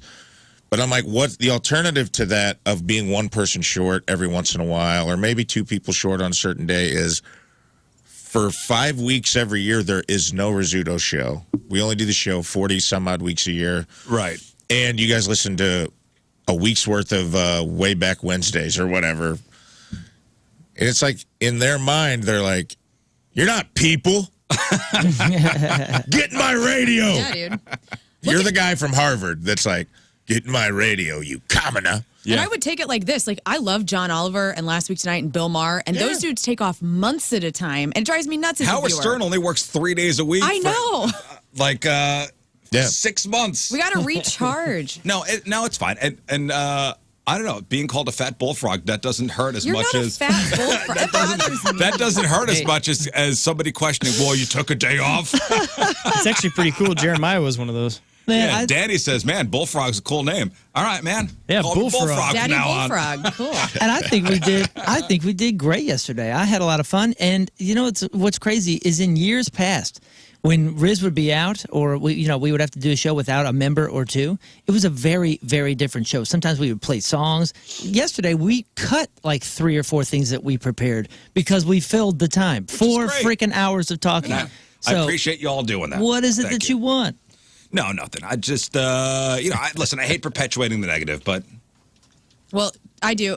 I will also be off Tuesday through Friday of next week, so prepare yourselves. So Rizz and I will not be here. Does Ben know? Yeah, sorry, Ben. Does Ben know this? Because I think we need to get our time off approved by Ben. He's finding out now. Listen, all right. Bullfrog is a cool. That's fine. Is a cool name. I'll take it. We got to take a break, but first. Team Rizz Member of the Day is brought to you by Hot Shot Sports Bar and Grill. Head up happy hour weekdays from 3 to 6 for $4 pizza, burgers, or wings at Hot Shot Sports Bar and Grill. From St. Louis, Jamie Evans is our Team Rizz Member of the Day. Jamie's been a fan of the Rizz Show since the very beginning, never misses a podcast. She relates to many of the topics that are discussed on the show and finds herself often in tears from laughing at something that was said or happened during the show. Loves King Scott's one-liners, Rizz and Moon's banter, Rafe's comedy, learns love and compassion for animals. She is eternally grateful to the show for always brightening her mornings. Well, thank you, Jamie. Jamie Evans from St. Louis is our Team Rizz member of the day. Get super sweet Team Rizz member of the day soccer jersey. Get yourself signed up 1057thepoint.com/Team Rizz. All right, it's 7:17. What? We just got a gnarly email that is in reference to the college fiance girlfriend thing. Yeah. I'm going to add it into emails, but I'm excited to get to that. All right. It will cause some conversation. All right, so we'll take a break. We'll come back. Craig's Freak of the Year playoffs rolls on. So we have 4 past champions going on at 2. 2 of the top vote getters will move on to the second round of the Freak of the Year playoffs. I believe I have 3 or 4 new theme songs to test out. Oh, great. Trying to settle upon one. And also a big announcement as far as our Halloween plans go. Yes, our Halloween extravaganza at Ballpark Village. It'll be back. And we'll give all the details after the break. 7:18. Thursday, traffic and weather, Moon coming at you. Traffic is brought to you by Worldwide Technology Raceway. The Bommarito 500 at WWT Raceway is not just a race, it's a spectacle. Go to WWTRaceway.com now because the first deal is the best deal. We got a right-hand blocked and a right-hand shoulder blocked due to a stalled vehicle 170 southbound before Delmar. And we just had somebody text in, and thank you for doing so because it has made me zoom in right here at the center lane, blocked due to a crash 64 westbound just before 55. This seems to be a mess, and they may have a road closure there already, so maybe just avoid that area. Your point forecast, quick but strong storms may move in and out early today, and then dangerous levels of heat and humidity again. High of 96, heat index of 103 to 107. Right now it's 75 at the Point Studio.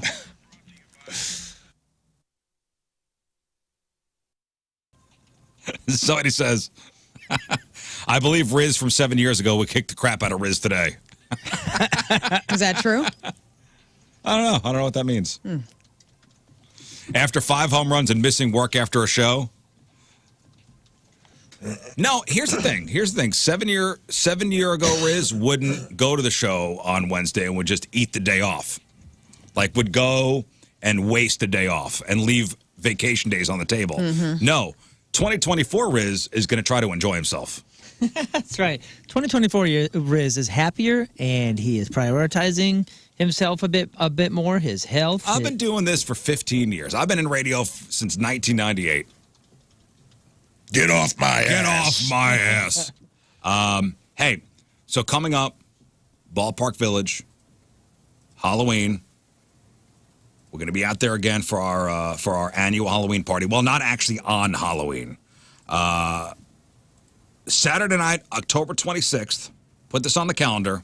Join the Rizz Show as we host Ballpark Village's Shipwrecked Halloween party. It's going to be so much fun.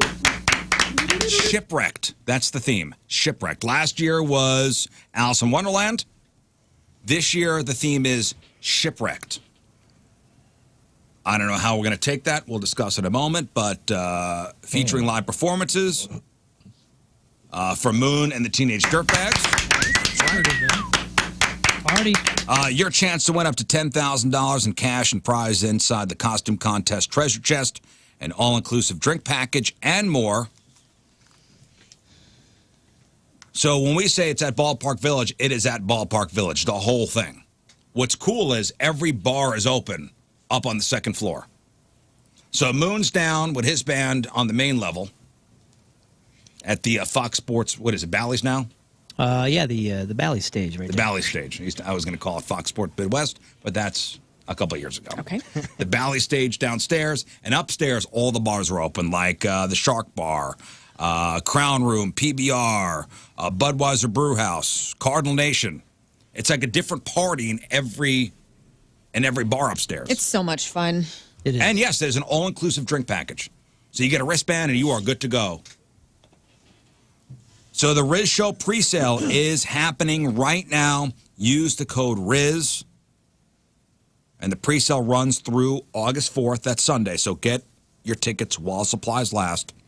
Presale is your chance to get those absolute cheapest tickets available. $30 all-inclusive or $15 if you don't want to drink. Tickets will be $35 all-inclusive or $20 GA starting 10 a.m. next Monday. So take advantage. $5 off. While you can, use code Rizz and get all the details at 1057thepoint.com. Big thanks to the fine sponsors, everybody all over at Ballpark Village, and Johnny Brock's Dungeon Party Warehouse. Again, all the details at 1057thepoint.com. But Shipwrecked, that's the theme. Last year, again, Alice in Wonderland. I was the White Rabbit, Tweedledee Tweedledum. Scott was Weird Alice. Mm-hmm. Oh, yeah. Did you theme out? Yeah, I think so. What were you? I think you were a coach. What was I? Last year. Because we played last year, remember? Yeah. Oh, I know. I played Even Flow with the band in a bunny costume. That's right. And Rafe sang, what did we do, Reba or Shania or something? We did Fishing in the Dark. Fishing in the Dark. We did two songs, actually. I can't remember the other one. We did Just a Girl. We had fun. That's right. That's so much fun. Dude, Did you dress up? You guys got to sing again. I know that I dressed up for all the band stuff because I had a couple different outfits. Were you an Alice in Wonderland person? Well, listen, so Shipwrecked is the theme. I don't remember. Shipwrecked is the theme. So you could take that however you want. You know, if you want to go the pirate route, you can go the pirate route. I'm thinking, I got your costume picked out already, Scott. Okay. You are Tom Hanks in Castaway when he's on the island for years. Yeah. That's right. Oh, So nice. start growing everything now. And I got to lose some weight. Yeah, you got to stop Oh eating. my God, you should totally get a spray tan. Because he's so tan in that movie. He's remember? red. And I get to He's wear got a the cool boils. diaper. You should totally get a tapeworm. Yeah. We can get you one of those. I'm going to Mexico next week. Thank you. Yeah, you need Yeah, they're cheaper down there. a diaper and a volleyball. You need a tapeworm? I can get you a tapeworm. I don't know. I got to think about what I'm going to go as. I mean, I got time, obviously, October 26th. Yeah, I'm thinking I'm going to be a stationary mermaid. Then I'm going to build a whole platform, and I'm just going to stay in one spot for the whole night. I'm going to be I like that. beached mermaid. A beached mermaid. Yeah. I've always wanted to be a Stole mermaid. my idea. And so I'm possibly going to, well, you and I could partner up again. A siren. Yeah, everybody's saying Out of Gilligan's luck. Island. Singing. Oh, heck yeah. But that was my first thought. I think I want to be Gilligan. Mm-hmm. But I don't know. You could be Marianne. You look good as Marianne. I could. Be cute. Fat Pigtails? Bullfrog Marianne. Is that Bullfrog Marianne at the Halloween party? Fat Bullfrog Marianne. Fat That's- Bullfrog Marianne. Listen, we got some time to think about it. So. Oh no! Yeah, this isn't our theme song. Stop the theme song. Ooh. We got to get to the Craigslist Freak of the Week playoffs, but I do want to play you some more AI generated Freak of the Year playoffs theme songs. All right. Again, these are strictly AI generated. I have I have 4. Okay. You guys ready? Uh-huh. Ready. This could be. Bated breath. You tell me if you like it or not. The theme for the Craigslist Freak of the Year playoffs. Here we go.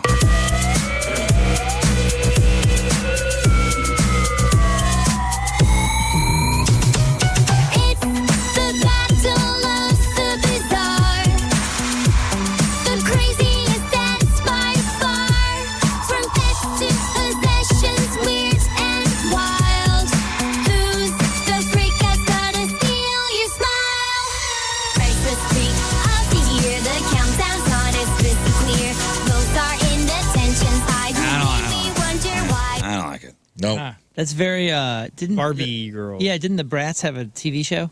Oh, no, Monster High. That's very Monster High. Yeah, I don't like that one. How about this one? It's the battle of the bizarre. The craziest acts by far. Oh, Paris Hilton. From pets to possessions, weird and wild. Who's the freak that disgusts? Steal your smile. Craigslist freak of the year. The countdown's on, it's crystal clear. No. No, this is like The tension's high. a G6, that song. Oh, yeah. Who sang that song? That was G6, Far East Movement. Like a G6. Far East Movement. All All right. right. Sounds like an anime. How about this one? Uh-oh. Yeah, AI it like themed out like a certain theme. And then just ran with it. It was having a techno-y TV show day. Yeah. It's the battle of the bizarre. The craziest sounds by far. From pets to possessions. Weird and wild. Who's the freak that's gonna steal your smile? This freak. I like that.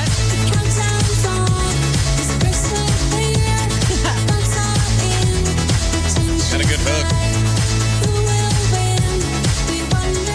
Okay. Dude, that is, I know it's just an AI person, but that person can't dance. You know what I mean? Like, like that, they found somebody that couldn't sing and emulated someone who can't dance. No rhythm, no timing. That was weird. But the chorus was cool. No timing, no thanks. No timing. Okay. Get out. There was that one. All right, one more. Maybe this is the one. It's the battle of the bizarre. The craziest stats by far. From pets to possessions, weird and wild. Who's the freak that's gonna steal your smile? Craig's the streak of the year. The countdown's on. It's crystal clear. Votes are in, the tension's high.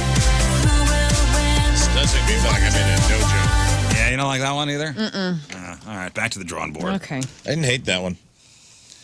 That one made me feel like we were watching a montage of us drinking coffee and wiping sweat off our brow, looking at all these freaks. Yeah. Like Throwing behind the up in a scenes. trash can while we're trying to like prepare the sets. Yeah. Even Rocky had a montage. Yeah. All right, well, back to the drawing board. Sorry, AI. Still love you. All right, time for the Craigslist Freak of the Year. It's the playoffs. So we've got 4 past champions going at it. You guys will vote via Twitter at RizzShow Show. And the top 2 vote getters will move on to round number 2 of our playoff bracket. So, Lern, shall we get into it? Oh, yes. Let's do it. Craigslist Freak of the Year playoffs. First round. Ad number 1 coming at you. Let's rock. Man for woman, 48 years old, Brighton, England. I'm in need of a good woman that cares about making others feel good. I'm down in Brighton and have a thing for putting different toys and more into my bum. It's getting to the point where I'm in need of a little help. We have a stony beach near, and I've always felt a sense of calmness when I see the water flow over those beautiful smooth rocks on the beach. Even when I was younger, I wondered how those would feel all up in me. Help me gather some good, smooth sea stones, get me back to my flat, and be my partner as I live out a childhood fantasy. Currently unemployed, so whatever time of the day works best for you. I'm down Kings Cliff, so if you want to meet at the pier, we can get started with the foraging and getting to know each other. Call soon. All right, that was your winner back on May the 9th, Dwayne, the Rock Bottom. Okay. So this is the guy that wants to put stones up his butt, Pretty much. from what I'm gathering. Whatever you're gathering goes up in his butt. That's pretty much it. Yeah, meet him down at Kings Cliff. We'll forage for some smooth stones and then go back to my place and put them in my bum. You'll go back to his place to live out a childhood fantasy. Yeah, this has been a long Very time. God. Cool. Okay. All right. All right. That's Dwayne the Rock Bottom, our first ad in the playoffs. Winner back on May the 9th. All right, on to number 2. Lern coming at you. Let's get buzzed. Man for anyone, 32 years old, Montreal. Loyal drone worker B, looking for my queen. I'm a beekeeper and enthusiast and looking for my own queen to worship and serve. I've been obsessed with bees since childhood and have a farm with over 100 hives. I want to act out my ultimate fantasy and live like my insect children. Man or woman, as long as you will role play the queen. I want to go out into my hive fields and be desecrated by my queen. I will dress as a bee and would love it if you did too, but totally not necessary if you don't want to. After all, I serve you. I want to buzz around the fields and have you cover me in your royal jellies. We will move from hive to hive and collect honey from the combs. I will smoke the hive and show you how I collect the sweet nectar. We will fill jars after, and then I will strip naked. Cover me in raw honey as I joe for you. The bees will now be whipped into a frenzy and swarm all around us after being smoked out of their hives, and I will be horny and ready to die for my queen. You will mount me for your breeding pleasure, and then use your stinger or symbolic toys I've created to sting and prod me, and then devour me as the queen does to her rivals. Put me out of my misery for trying to usurp your throne as you lick the nectar from my corpse, and I get off again and again. Can't wait to serve your colony with my colon, mouth, or anything else. Yeah, I mean, very detailed, which I do appreciate. Leaves really nothing to chance here. No. Like, this guy knows what he wants. It's a schedule, and it's disgusting. Winner back on May the 2nd, Buzz Allrim. Thank you. This is who we called this freak, Buzz Allrim. This is a guy who wants it. All I'm thinking is the bee costume from Saturday Night Live when John Belushi would do the sketches. Right. See me. I gotta look that up. Blind Melon. I don't remember that. Oh, it's classic SNL from the early 80s, late 70s. Oh man, I don't remember this. So this was before this is the Blind Melon looking costume. Were they inspired? Was Blind Melon inspired by John Belushi and SNL? Know. But the old look up John Belushi bee costume. That's what I'm picturing here. Did the Blues Brothers made their SNL debut in the bee costumes? Oh, I don't remember that. It could be. Wow. Could be. I got to get me one of these. All right, there you go. That's good. That's the second freak for this week. But you're right. Look at this. Looking at a disheveled John Belushi in a bee costume. Now I have a visual for Buzz Allrim. Yep. Mm-hmm. You are totally right. It's a good look. Yeah, and this guy won handily his week. 73% of the votes went to Buzz Allrim on the week of May the 9th. I'm sorry, May the 2nd. All right, on to the next ad. Number 3, Lern coming at you. Plant me, man for man, 49 years old, Newfoundland. I want you to plant me and then plant me. I love plants. Like, I am obsessed and I identify as a plant. I'm looking for a cool 420 friendly partner who will treat me like their little fiddle plant and give me more than just their green thumb, wink, wink. I want you to plant me in the ground up to my neck and then water me the old-fashioned way. Use me as a toilet and make sure you get the nourishment that I need all over me. You can dig me up and transplant me as I grow. Bury me in all sorts of positions. Ass up with my legs and arms buried securely in the ground will leave me at your mercy. And I want no mercy. You can also bury me with only my face and stalk exposed for your pleasure. I want both of us to benefit from our little horny garden. Make sure you pull out the pubies and keep your little fiddle plant tidy. I have a giant cattle trough and plenty of dirt for us. Looking forward to becoming your favorite naughty crop. All right, winner back on April the 25th, Robert Plant. Pull out the little pubies. Don't forget Robert to Plant. harvest the pubes. This is a gentleman looking for another gentleman. He identifies as... a plant. Foliage. Right on. Yeah. We've all been there. Man, use me as a toilet. Use me as a toilet. And make sure I get all the nourishment I need. Yeah. That's just the next level. Well, I need to stay hydrated. And taking a garden weasel to the pubies. That didn't sound very good either. But just that's the next level of deviance right there. Mm-hmm.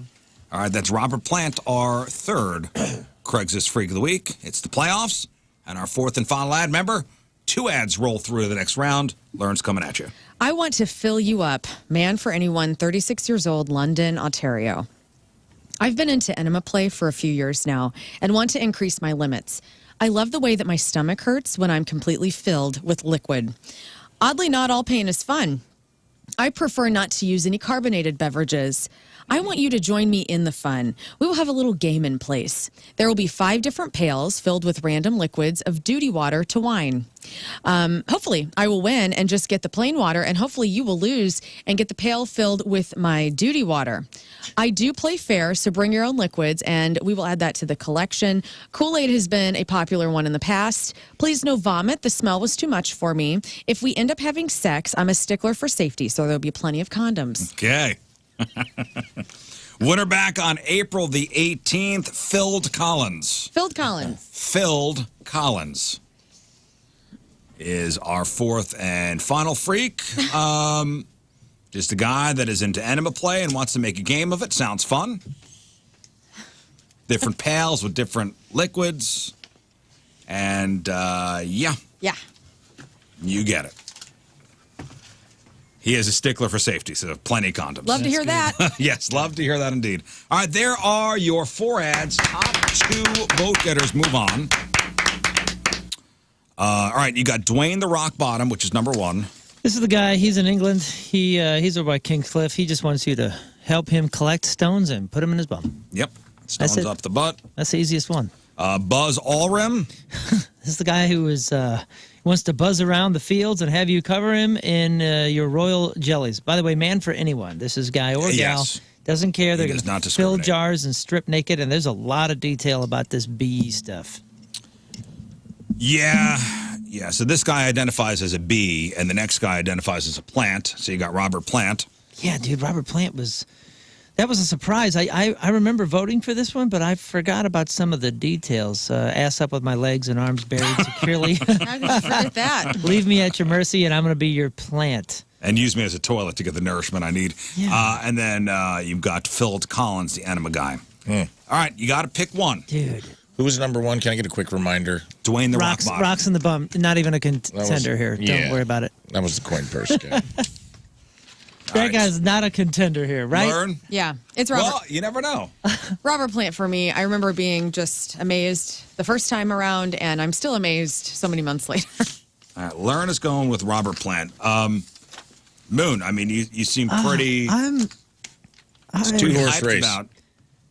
You think it's 2-horse? Really? I think so. I'm not going to say who, but I think so. You think it's 2-horse between Buzz Allrim and Filled Collins? Filled Collins and Plant, the Robert Plant guy? Not Filled Collins? You don't have him in your race? I don't either. Really? I think it's between Buzz Allrim and Robert Plant. Talk to me. I'm on the fence here. I need to be coached. The Phil showed some caution, and we've had a few enema. That seems contenders. very milquetoast. It's the specificity of Buzz Allrim and the things he wants done and just the thought of like swarming bees. Like there's a lot going on. There's a lot of danger and freakiness in that. But voting for one, though. It's hard. Robert Plant's got some freaky deaky stuff going on, too. I think Robert Plant's got my vote. Yeah. That would be it's a 2-horse race. I could see going either way. The fact that he identifies as a plant and then wants to be this one fertilized. Yeah, that one's wild. Yeah, maybe you're right. But Buzz Allrim identifies as a bee and wants to be put out of his misery. Yeah. And then you're going to do things to his corpse. There's a big role-playing aspect to that one as well, and very specific. Colon, mouth, and anything else. Oh, my gosh. I've never heard of somebody identifying as a plant, though. That really what put it over for me. Okay, so here's what I'm going to say. I'm going to vote for Buzz Allrim. We should get together. And the only difference was... They should. Robert Plant was man for man, knows exactly what he wants, has got one thing in mind. Other dude is man for anyone, and which I think somehow makes you slightly freakier, right? He also just has custom-made implements to be stung with, which were the only vague part of it. Right, like there's some sexuality to the man wanting a man, whereas the man for anyone this has nothing to do with you. This is just about him. Good point. He doesn't care what you are, who you are. He just wants you to do these things. Plant. Me too. Buzz Allrim. I'm a big Led Zeppelin fan. I'll go Buzz Allrim just to split the room because there were some compelling arguments just made. Scott, who do you got? Big fan of the moon landing, so I'm going Buzz Allrim. Okay. All right, it's up to you guys. Vote for your favorite one. Top 2 vote getters move on to the next round. You've got Dwayne the Rock Bottom, you've got Buzz Allrim, and you've got Robert Plant, and finally, you've got Filled Collins. What a competition, guys. This is why we do it. Mm-hmm. This is what it's all about. Craig's is Freak of the Year. It's the playoffs. And tomorrow we will let you know who moves on.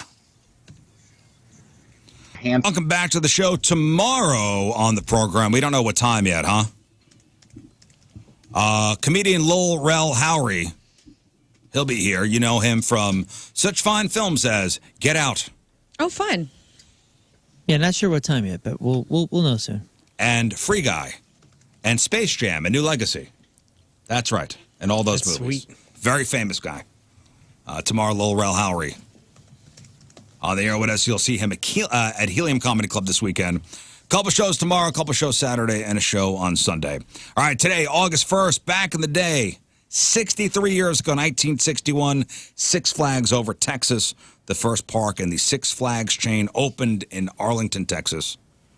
I know yesterday my son was offered a chance to go to Six Flags. Man, whew, hot. Hot. Extra hot. Worth Hot, the fast swampy. pass. Just on days like that, get that fast pass, get in and out. Oh, no, man, you got to go to Hurricane Harbor. Go sit there on the wave pool. Not for me. No, no, you're not. I've done it enough in my life. I remember I did it when it opened, and I was like, yes! And then now as a 39-year-old, I'm like, You're not a Hurricane Harbor girl? You get free Band-Aids there.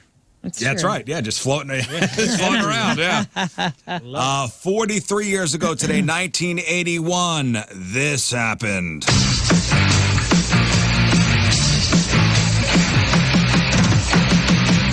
This is it. Welcome to MTV Music Television, the world's first 24-hour stereo video music channel. Just moments ago, all of the VJs and the crew here at MTV collectively hit our executive producer, Sue Steinberg, over the head with a bottle of champagne, and behold, a new concept is born. The best of TV combined with the best of radio. Yep, 43 years ago, 1981, MTV launched into an estimated 2 million homes at 12:01 a.m. What was the first video? Video killed the radio star. Second video. That's everybody knows Video Killed the Radio Star by Dire Muggles Straits? was the first video played, but what was the second video? Money for Nothing? Prince? That would be my guess as well. Nope. Everybody knows Pat Benatar's You Better Run, and I in no way looked that up just now. By the way, was VJ coined on this day as well because there weren't video jocks before? Must have been, right? Must have been. Yeah, they like right out of the gate said, hey, we've invented a few things here. I love that. Who was that, Mark Goodman? Mark Goodman. Was that who that was? I think so. Who else were the... There's one of the old school guys, and he was at the Def Leppard Journey show, and he lives here now. Oh, yeah, he lives in Kirkwood. Dan something? I thought that was Mark Goodman. No. One of the old school ones. No, I would know Mark Alan Goodman. Hunter. Alan Hunter, that's it. That's right. Nina Blackwood. I have a book of hers. Downtown Julie Brown. Martha Quinn. Oh, man. Alan Hunter lives in St. Louis now, huh? That's so cool. We should have him come in. I would love to hear MTV stories. Reach out. I will. You know who knows him? Mark Close. Oh, the Marks hang out. Wow. It's a convention. Yeah, well, No, Mark's it's part of Alan. the... Alan. Oh. Alan. He said Mark. Alan Hunter. He's 67 And now. you know what's funny? So he was at the Def Leppard Journey show. I think he announced, coming up Journey. And he gets on the stage and he goes, I live in St. Louis now. And I'm like, ooh, he does? He does. I live here too. And I was like, oh, wild. Would you recognize him, though, if you saw him at Schnucks? I think so. Would you? He still looks great. I think so. That same day, MTV launches Rick Springfield's Jesse's Girl. It's number one. 36 years ago, 1987, Mike Tyson becomes the undisputed heavyweight boxing champ for the first time. 32 years ago, 1992, Pearl Jam's Jeremy, the video, premieres on MTV. 30 years ago, 1994, Michael Jackson and Lisa Marie Presley confirmed that they had secretly got married 11 weeks earlier. They divorced in August of 1996, but continued to date on and off for 4 more years after the divorce. Did they ever have sex? I wonder that, too. Oh, no. Who? Michael Jackson and Lisa Marie Presley. Their kissing was weird. Oh, yeah. That was at the VMAs. Mm-hmm. I remember watching that live and thinking, whoa, the king of pop is dating the king of rock's daughter, and thinking that was so neat. And then later in life, you realize, that probably wasn't real That kiss love was or anything. so weird. It was Real so at weird. all. Yeah. Didn't she Not come- even real love. Someone surely Nothing asked. about that was real. I think she said something about it, and the fact that she is passed too is It is. It's sad. very sad. I love her daughter. Was that marriage consummated? I don't think so. She had to have answered that think particular. so. His children were from artificial insemination, right? But that wasn't that wife, though. That was Debbie Rowe. That was That's another what wife. I know. That's what I mean, though. Like, even because I think that was None of his kids are his kids. strange. And maybe adopted. Well, sure. Maybe adopted. But none, like, biologically. Wait, wait, what? None of his children are biologically his? No. No, I thought that it is his sperm, but I feel like it was like in a lab. None of those kids are. Really? Paris and all them? Like what? Okay, I got something here. Go. Yeah, I don't think any of his. You're blowing my mind right now. Right. I don't think any of, like, Paris Blanket and the other one, Prince. You're blowing my mind. Are those his kids' names, by the way? No, they were all conceived Blanket. through IVF. But I do have some update here. His buddy wrote, his childhood friend for over 40 years has written a book called The Magic and the Madness. And he said that Michael Jackson and Lisa appeared to have an intense and active sex life. Huh.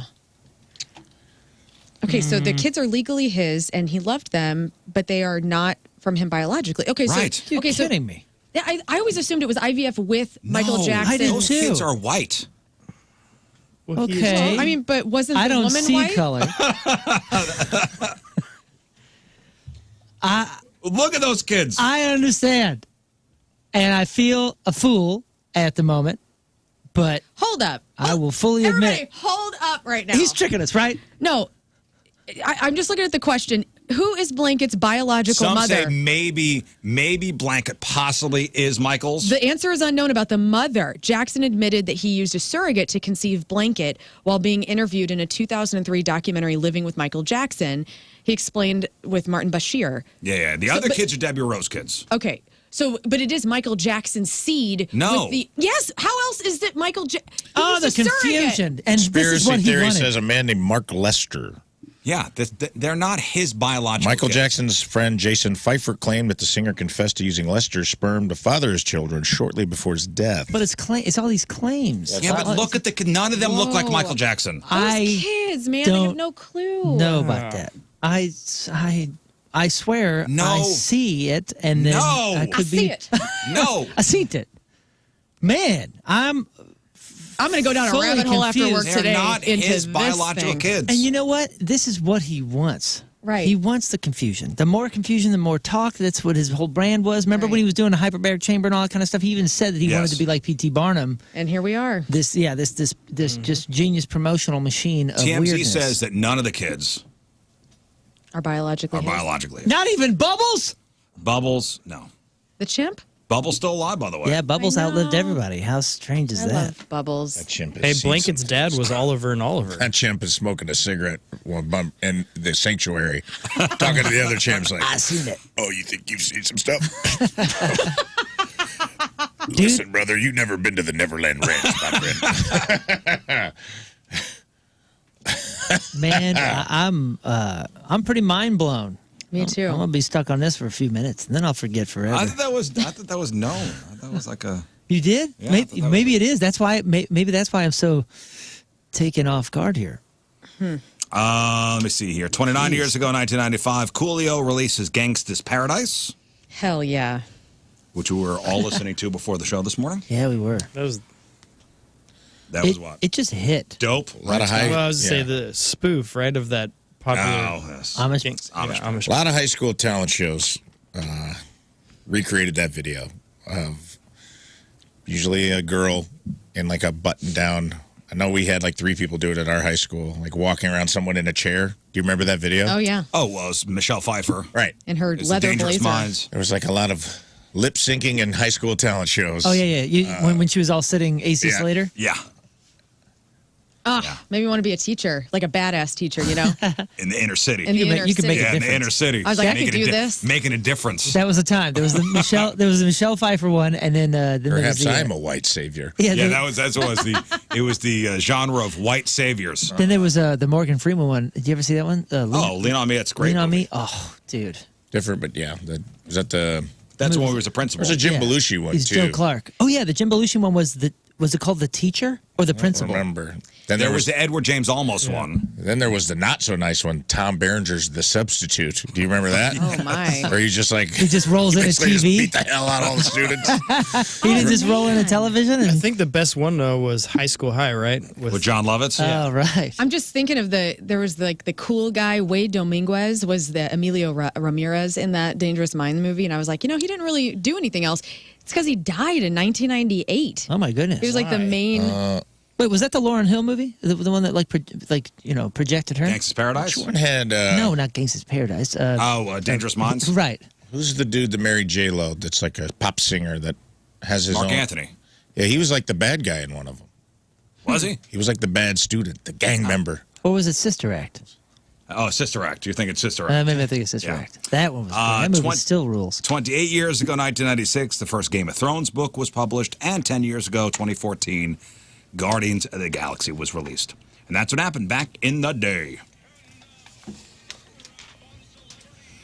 All right, time to find out what's going on in the world of music and entertainment with your Grab-On Celebrities. We are Van Halen and Van Hagar fans on this show, so anytime those worlds can collide in news, we're going to talk about it. I like them both. I do too. There might be a simple reason why Alex Van Halen has never responded to Sammy Hagar's invitation for him to join the Best of All Worlds tour, which is coming through here on August 31st. It turns out that he may harbor a grudge against Jason Bonham, John Bonham of Led Zeppelin, his son, who's now the drummer for Sammy and the Wait, Circle. Alex Van Halen does not like Jason Bonham? Right. So the story is this. Actually, Fawaz Akeshi interviewed Jason Bonham a week ago, and we have some sound audio of this where he says Alex blew him off when he was introduced to him by Y&T drummer Leonard Hayes back in 1984 at the Monsters of Rock Festival in Donington, England. So I guess Jason Bonham, as a kid, wanted to go up and meet Alex Van Halen. Alex Van Halen. Listen to this. Listen to this audio. He recalls telling Michael Anthony about Alex Van Halen was rude to him when they met in 1984. Okay. We heard your dad was in the Rainbow and we were playing Gazzara's next door. We kind of ran around the Rainbow and tried to say hi to him. And Alex kind of like jumped over the thing and went to put his hand out. He said, your dad took a swing at him. Oh, maybe that's why he was a little pissed. So John Bonham took a swing at Jason Bonham? At Alex Van Halen. Yes. So Alex Van Halen's never forgiven John Bonham. And so when Jason Bonham started to get on the road and like become a band with Sammy Van Hagar, Halen songs. do Van Halen songs, he's been pissed this whole time. And so that's possibly the reason that Alex Van Halen has not wanted to accept the invitation from Sammy to come out and do anything Van Halen wise. Really? Hold a grudge for that long? Hold a grudge that long. And it wasn't Jason Bonham, it was his dad. Maybe there's more. I don't know why. And I have never heard Alex speak. He doesn't. And I don't know anything about He's just holding grudges the whole time. As a person, maybe I don't know anything about him as a person. Yet still, I'm Team Alex right now. Just because of the Van Halen thing. Just because Alex Van Halen is the most unsung hero of one of the coolest groups of all time. He got rid of his drums. Like he's still taking the death of his brother very, very hard. And the fact that he's so weird and so quiet, I just like mad respect. I got you. I like that. I mean, but I get like it's Led Zeppelin. You're seeing them at the Rainbow. You're Alex Van Halen. You're excited. It's 1984. Holy crap!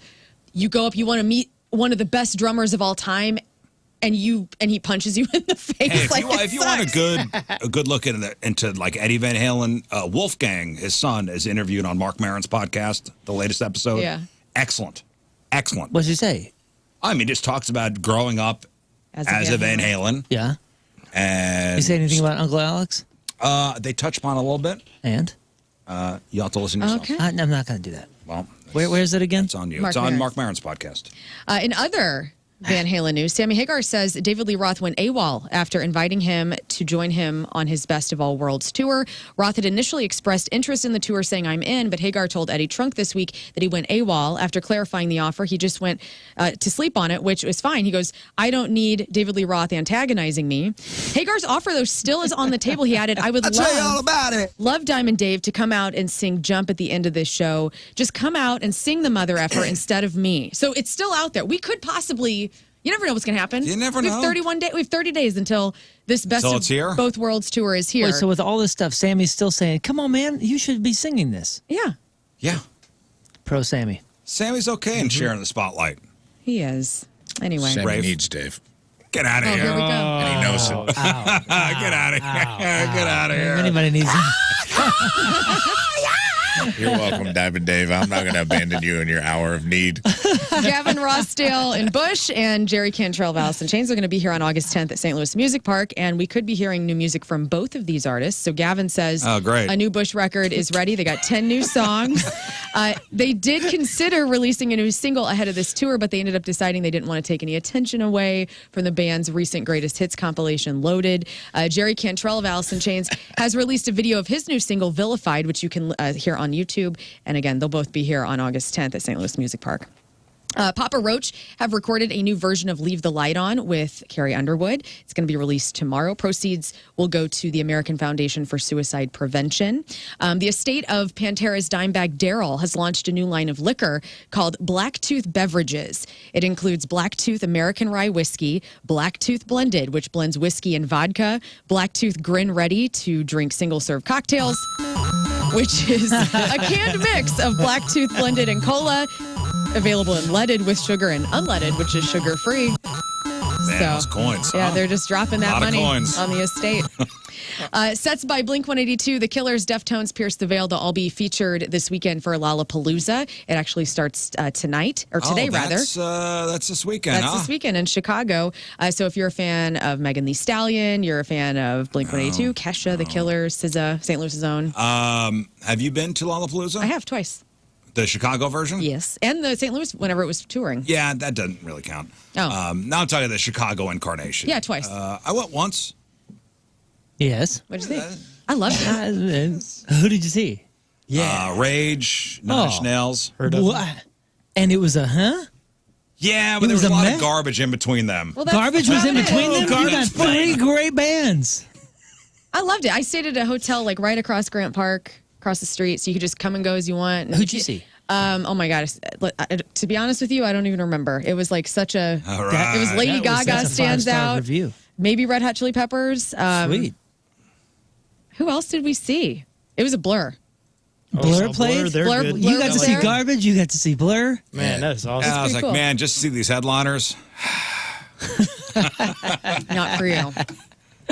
Hey, Now it was a long couple days. You guys poor thing. Are you guys Squid Game fans? Yeah. Yeah, I liked the reality show. I didn't watch the actual show though. Oh, the actual show It was lived up to outstanding. it. Did it? It lived up to it. Yeah. Well, Netflix has renewed Squid Game for a second season, and now the official release date is here. We will see it come to us on December 26th. What is this? What is this here? This is a little audio of the announcement, little promo clip. Oh, okay. Have All right, this. Okay.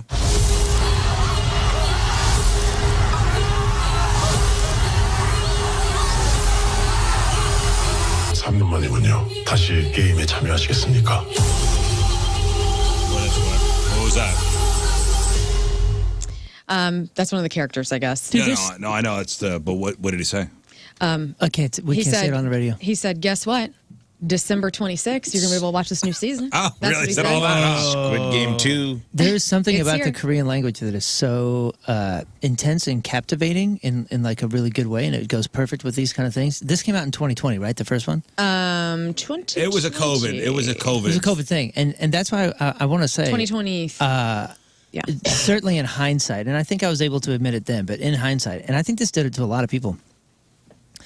That came out at a time that like the world was like ramping up anxiety in like real terms, and I don't think it helped it. I think it actually really did participate in some of the intensifying of the anxieties. It definitely did for me. Like that hit at a point in my life where I didn't realize it, but I remember coming on here and saying, dude, on this episode, it was so gnarly. I was having like bad dreams for a few days. Like Yeah, it was great. it like affected me. You know, the old man's in jail The in real Little life. man. Oh What? yeah, that's right. Something happened with him, right? Yeah, like He cheat- hardcore sexual assault allegations. That episode with the glass bridge, just like the physicality of the results of that yeah, man. challenge, that lingered with me, dude. In a very similar way that the what's that movie that's all in the daylight? with Midsummer. Midsummer, dude. The Midsummer scene where that feller comes off the cliff. Oh, yeah. dude, Sacrifices himself. It's still in me. Oh, it affected I never me. saw that. Well, I'm sorry. It's Dude, been out for a few years. you Maybe need to you see need to it. get on it. It's an A24 film. You need a Midsummer Barbarian Weekend. You do. Really ruin your whole life. I would say the Squid Game doesn't seem like one of those. It's one of those that once you know what's going on, it's going to be hard to do a second season. Do you know what I mean? Yeah. Like once the reveal at the last episode of you kind of see who's behind it all. Oh, I'm really? curious how it's one of those things that I'm like, should this have been a one and done and just been a masterpiece? I hope they don't ruin it. I hope they don't either. Is it going to be? I'm sure it's going to be more games. Of course. Well, I hate to tell you both. This is not the final season. There will be a third and final season in 2025. Oh, so. well, if it has a final season, maybe there's an arc. I don't know about. I'm so curious as to. I mean, if that had come out at a time where the world wasn't going through all that, would it have done as well? Would it have done better? I mean, we'll see with the second season. You know, I mean, maybe that will be the demise of the second season because the world's kind of ramping back up. And Yeah, we're in a real good place right now. Yeah, right. Yeah, I mean, it was gonna be tough for Squid Game. Yeah, I was gonna say in 2024. I mean, there's nothing going on that could possibly make people feel happen? hopeless, like we're about headed towards some sort of hellscape. Anxiety porn. It was anxiety porn. That's what it was. It's a full circle moment for Carrie Underwood. She's going to be replacing Katy Perry as the judge where it all started for her on American Idol season 23. The 41-year-old singer will join Luke Bryan and Lionel Richie as the new judge, and she famously became the fourth winner of American Idol back in 2005. So the auditions begin August 12th, and then the 23rd season is slated to premiere in early 2025. When Kamala Harris announced that she was running for president, a lot of people said that Maya Rudolph should be getting ready. And now we know that she will be doing the portrayal again of Vice President Kamala Harris on Saturday Night Live. Here's a little audio if you forget what that sounded like. I'm also America's cool aunt. A fun aunt. I call that a funt.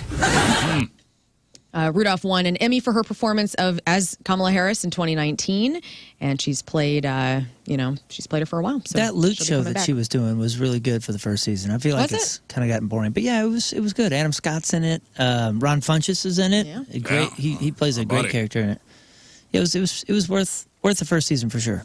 In other SNL news, Jason Reitman's upcoming SNL biopic called Saturday Night is going to premiere on October 11th. It's going to be the same day the live sketch comedy series premiered back in 1975. And it's a true story of what happened that night, behind the scenes, and the moments leading up to the first broadcast of SNL. Wait, so it's a documentary? It's a biopic. So they're reimagining the stories. So, but there's going to be somebody playing Chevy Chase? Yeah. So it's like the National Lampoon's. Somebody's going to be playing Lern, and yeah, they're going to tell the story of how it became. When is this coming out? It is coming out on October 11th, and it's called Saturday Night. That'll be awesome. I wonder who they got to play all those characters. I know. Vince Vaughn has been announced as the next celebrity to take the Wings of Death on Hot Ones tonight. It will be, it's on YouTube at 10 a.m. if you like that. He's promoting his new Apple TV's Bad Monkey that's going to premiere on August 14th.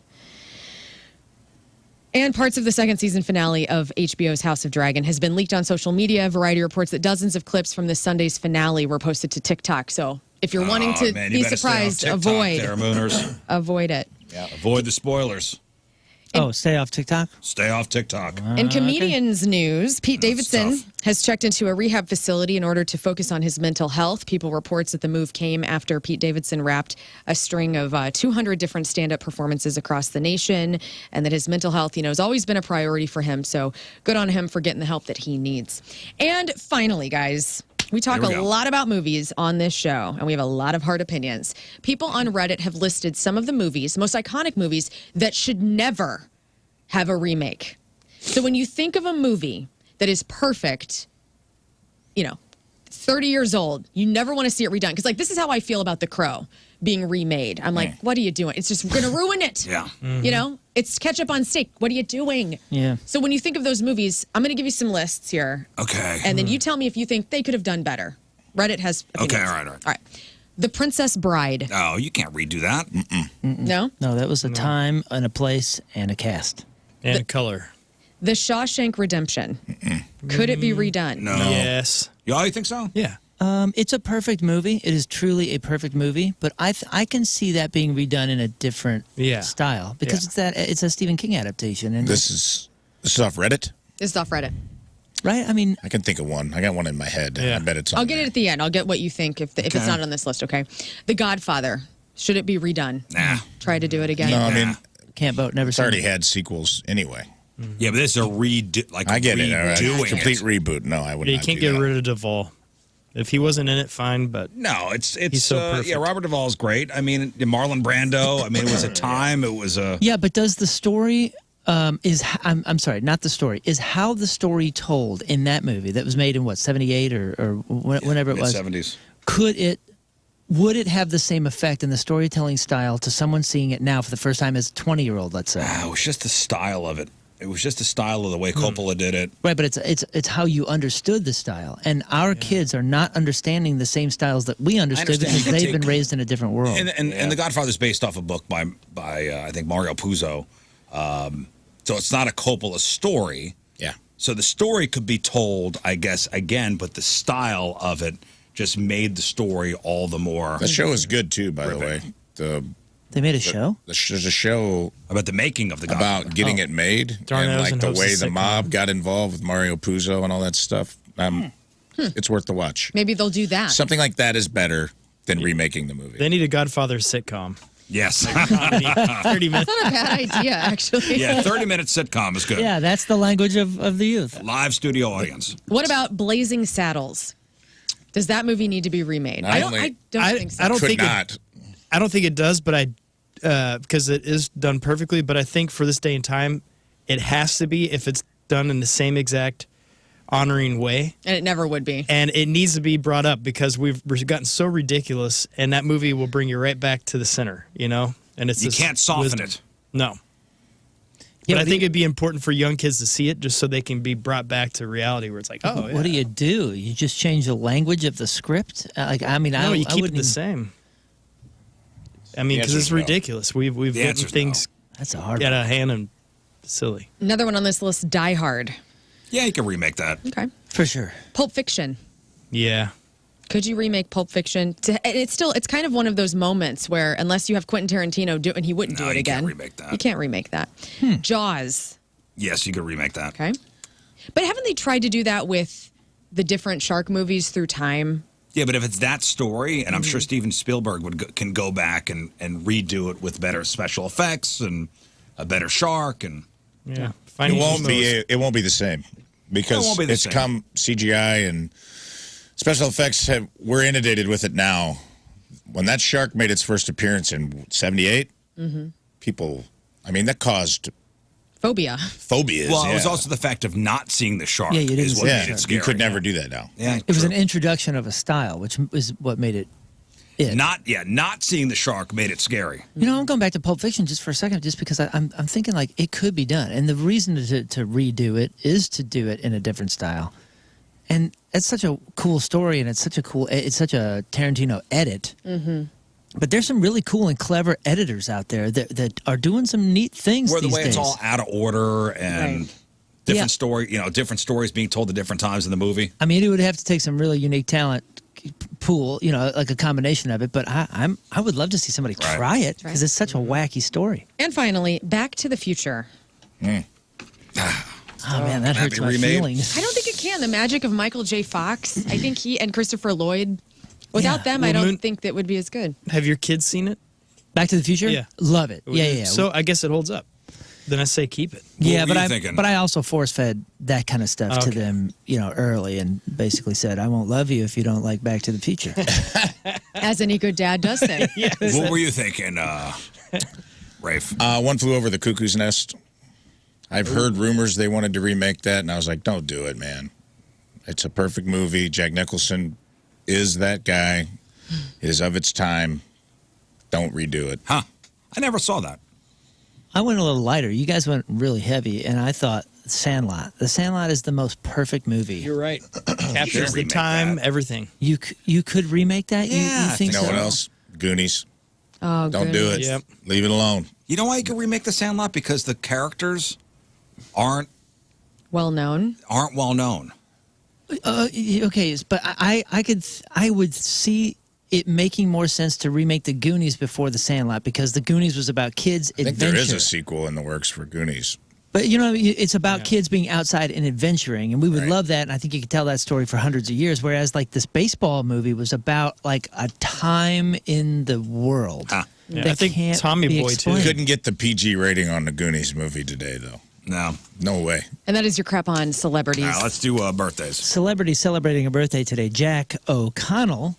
That's Roy on Godless, and Amy Winehouse husband in Back to Black is 34. Elijah Kelly, Andy on Star, also in Hairspray, is 38. Jason Momoa is 45. Tempest Bledsoe from The Cosby Show is 51. Is that Rudy Huxtable? That is Vanessa. Vanessa, damn it. You should be ashamed of yourself.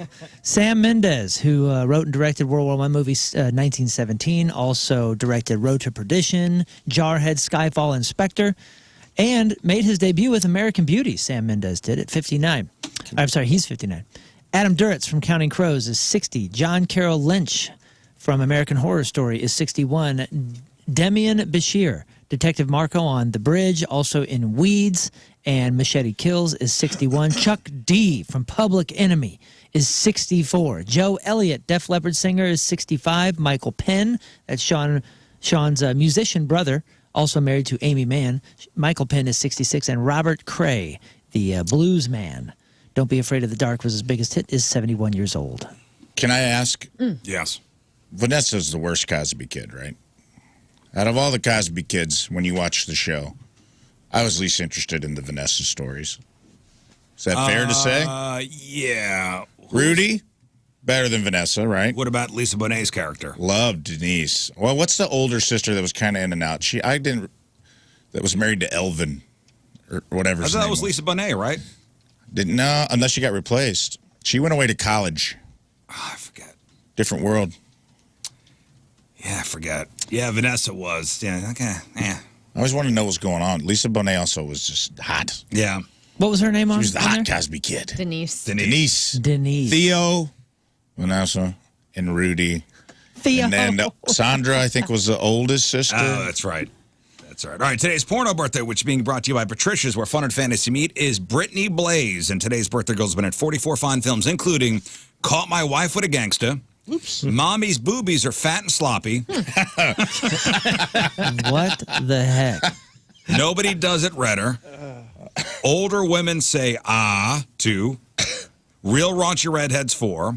White Kong Dong 17. Yo Mama's a Freak 5. And Who Can Figure a Roll? In 2011's We Want to Gangbang Your Mom 10. Whoa. Wow. Brittany Blaze, happy birthday, 53 years old. That's your porno birthday. Those are your crappy birthdays, and that was your crap on celebrities. All right, let's take a break. We'll give away some stuff after the break. It's time for Do It, Bitch. Rafe's version. Rafe edition. Oh, exciting. All right, Moon, the wheel, please. Hardly wait. All right, the Great Wheel. The Great Wheel. Shall decide. The Great Wheel will decide the teams. So Rafe Williams will be your host today. Yes. So Rafe will be controlling the categories. What a fun day. The Great Wheel will decide the teams. Each team will have a gambler and a guesser. The guesser will leave the room. The gamblers will get a category from Rafe. They'll go back and forth betting on how many things their teammate can name in that category within 10 seconds. If the gambler thinks the other team has overplayed their hand, they'll say, do it, bitch. We'll bring the guessers back in, and we'll see if the guesser can make good on the gamble. Play best of 5. All right, Moon, spin the wheel. Let's see who the teams are today. Okay, and Lern is first on the wheel. Yay. And thank you. And Lern's teammate will be, there goes the wheel. It's going to be Lern. And it looks like King Scott. Sweet Let's champs. go. Yeah. The royalty. Lern and King. Versus Mom and Dad. Rizz and Moon. All right, so you guys on the phone. Scott, get me 4 people. All right. You guys will back Team Lern and King or Team Rizz and Moon. If you back the correct team, you have a chance to win some fabulous prizes, including tickets to go see I Prevail in Hailstorm. Next Wednesday, the 7th, over at the Hollywood Casino Amphitheater. We got tickets to go see Creed a week from tomorrow over at the Hollywood Casino Amphitheater. Five-Finger Death Punch, Marilyn Manson, next Saturday, the 10th, at the Amphitheater. And we get tickets to go see Green Day with Rancid, August 15th, at the Amphitheater. 314-624-3833 or 618-398-3833. Do it, bitch. Race version, next. And then, by the way, King Scott's next with his version. Ooh. Oh, yeah. Right. Can't wait. But let's make it all about Rafe today. Okay. Yeah, thank you. Rafe will be doling out the categories. Mm-hmm. It's going to be Team Rizz and Moon versus Team Lern and King Scott. Mom and Dad versus the kids. All right, so have you written down who your first gambler and who your first guesser is going to be? I have not, but I will right now. Yes. Well, why don't you just say, I have it written down. Okay, perfect. Why don't you just tell us? Okay, I'm going to be the gambler, and King Scott will be the first guesser. Oh, I wrote it down differently. Lern shall gamble. Let me see what you wrote down so you don't change it. Rizz will also be gambling. Okay, so I will gamble first. Lern will gamble first. Up for grabs here, we got I Prevail Hailstorm tickets, Creed tickets, Five Finger Death Punch tickets, Green Day Rancid tickets. Let's go to the phones and see who the caller's back today. All right, Rich, what team you backing?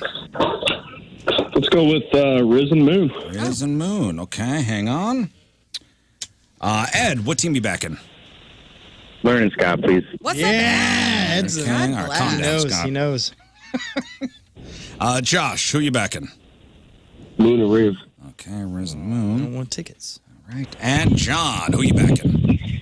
Rizz and Moon. All right. You little turds. Yep. Hey! Hey, we got one that wants tickets. The others just want to be on the phone. Why don't you chill out? Ed I'll is tell you going what. to all the shows. It is funny because while I'm sure Rizz and I both agree and very much appreciate the support, we both strategized, and the only strategy that we had is that we're both awful. Awful at this game, so... We were like, I was like, I'm Just awful so- at this just game. He so goes, you- no, I'm worse. I was like, no, I'm worse. Just so you know, if you guys win, it's not really much because we're terrible at this game. This is not And our if you game. guys lose, oof, man, shame on you because Yes, we're terrible shame. at this game. Well, Shame. Well, I'm not we're gonna really listen good to at this any game. of this. Yeah. We're like the best. You and I are on the same planet, so everything's cool, man. Dude, you know? so easy. If you Yeah. guys win, it's like beating up a handicapped kid. I'm just saying. Whoa. It's not the Interesting. preferred Yeah. nomenclature, but I Person agree. with disabilities. All right. All right. Thank you.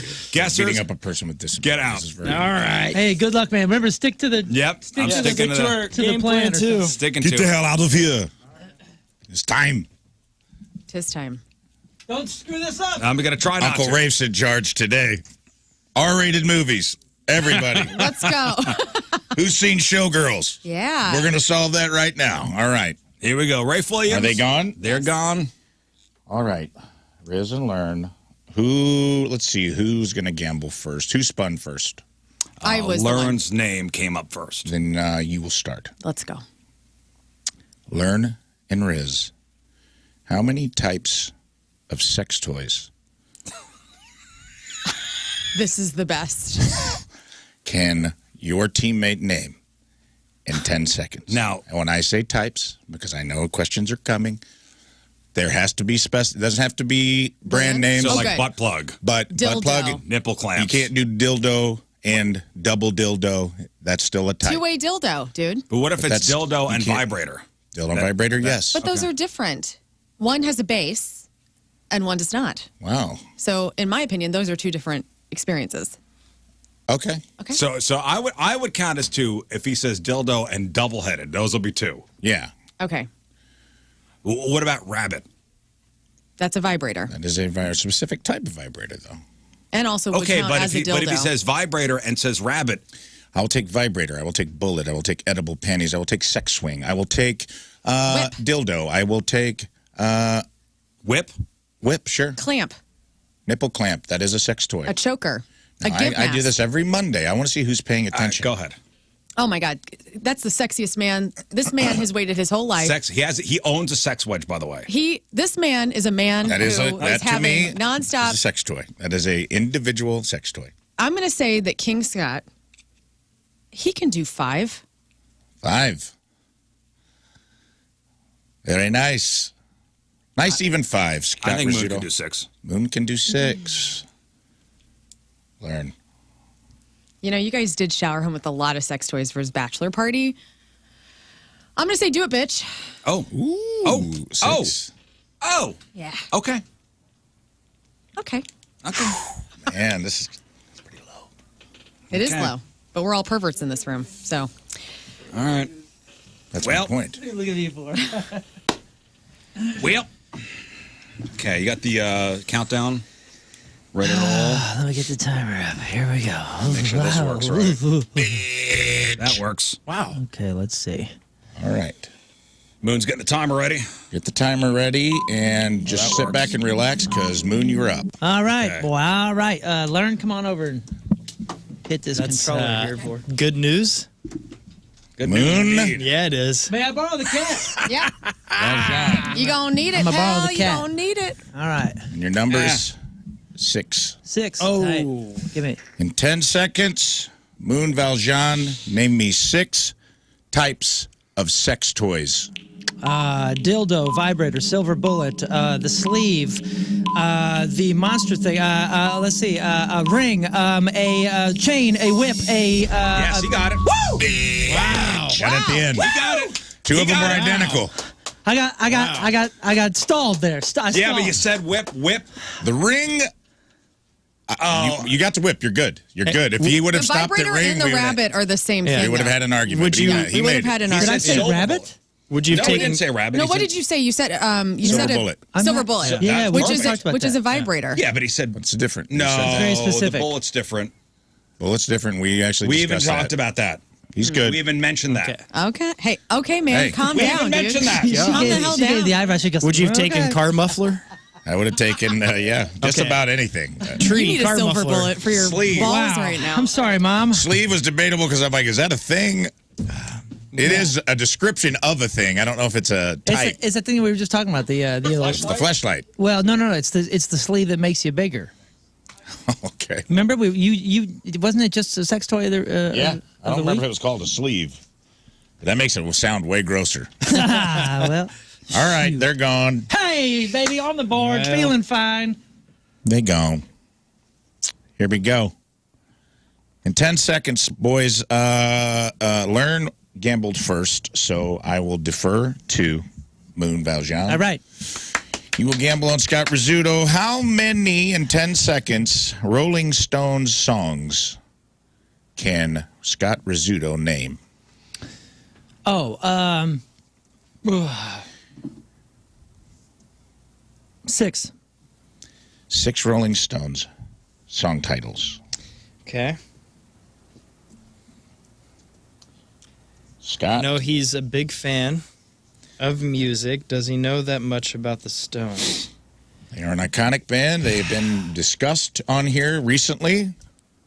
I almost did Chili Peppers, but I felt like it was too fresh. No, that was too. Yeah, this is perfect. And Lern totally knows 7 songs, but will Rizz even get 6? That's the. Oh man, this one's tough. Come back to me in 10 minutes. Yeah, well. Okay, let's do. You know what? Since we're 1 down, I gotta say, Lern could do 7. All right, Wow. Lern can do 7. You know what? Moon Valjean. Rizz can do 15, but Okay, do it. but no. All right, No, the I bid don't- has been made. No. Bring him in. No, you just said the same thing. So, but I'd like to see Lern earn it. She needs to earn it. Do it, bitch. All right, bring him in. We have done it. Right now, Mom and Dad are up by 1. Bring the kids back in. All right. Bring Dad back in. All right.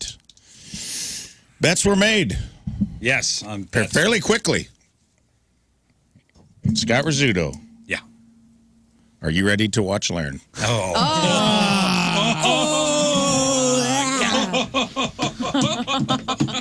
Lern, your number is 7. Let's go. In 10 seconds, I need you to name me 7 Rolling Stone song titles. Satisfaction. I can't. All right. Paint It Black. She's a Rainbow. Midnight Rambler. Gimme Shelter. Beast of Burden. And oh my gosh! 6. Oh, eyes. Wow. Oh, Lern, that was incredible. 6. If I would've- Sympathy for the devil. If I wouldn't have stalled, I probably would have.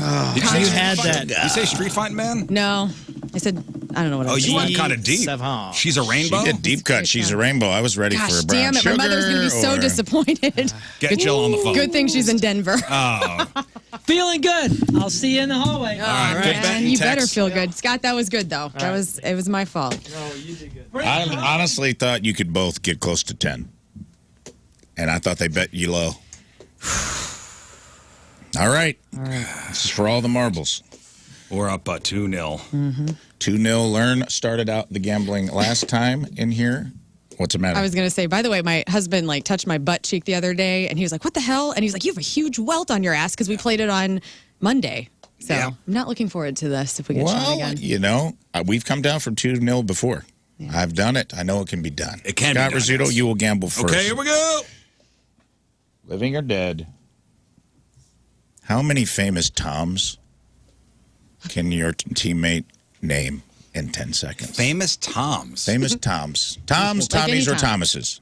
But it must be their first name. Like Tom West, former point jock, could be part of this. Oh, of course. Okay, Tommy, famous Toms. what about Tommy Mattern, our boss?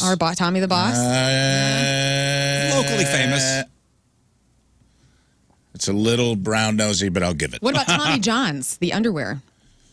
Is that named after a person? Tommy John was a pitcher for the Yankees. Okay. Tommy John's surgery's named Tommy after John. him. I'll take Thomas Edison. I'll take Thomas the Tank Engine. I'll take Thomas. Moon could do 6. Tom Holland. Tom Cruise. I think Tom King Brokaw. could do 7. 7 Toms in 10 seconds.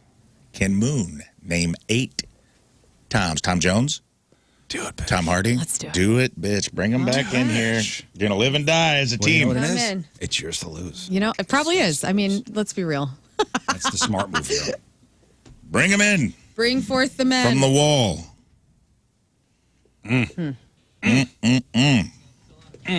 Unlike this game. Well. Welcome back, boys. Thank you. Feeling good. Bank time, Feeling good. Moon. Bank time. All right. Bank time. That's what my Little League coach used to say. Kids are down to mom and dad. Get a hit. Who claim not to be good at this game, but are up 2-0. It almost seemed like they were making excuses at You the got top. this, But back. I think they lied. That's a point against them. Yep. you're down 2-0. You live by the sword and die by the sword. King Scott, you are up. All right. You got this. Hey, You did. Sweet clear, relief. just clear it. You know, I was ready.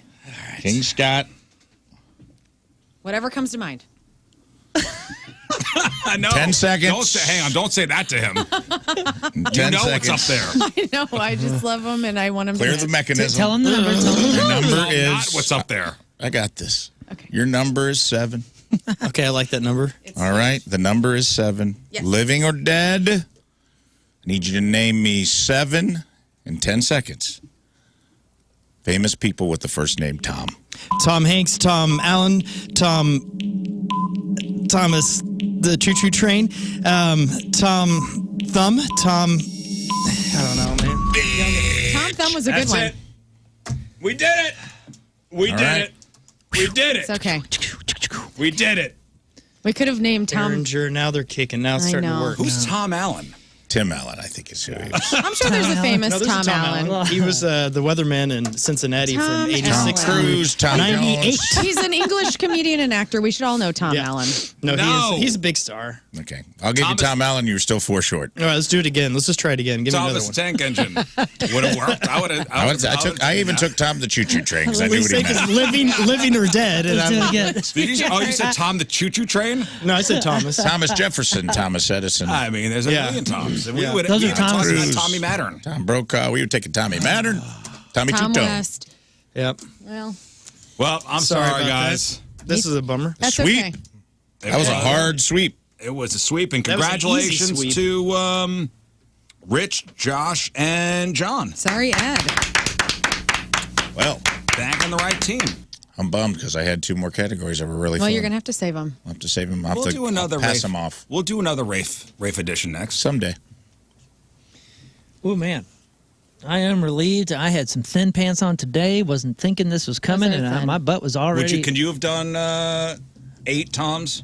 Yeah. You know, I 'Cause, would, I mean- I would like to confidently say yeah, but man, I probably would have got hung up on something too. Yeah. So I would say that that's a harder category than you think. Because it's one of those, now you think of it, you got 8 million Toms. I baited Yeah. you, though. I went high.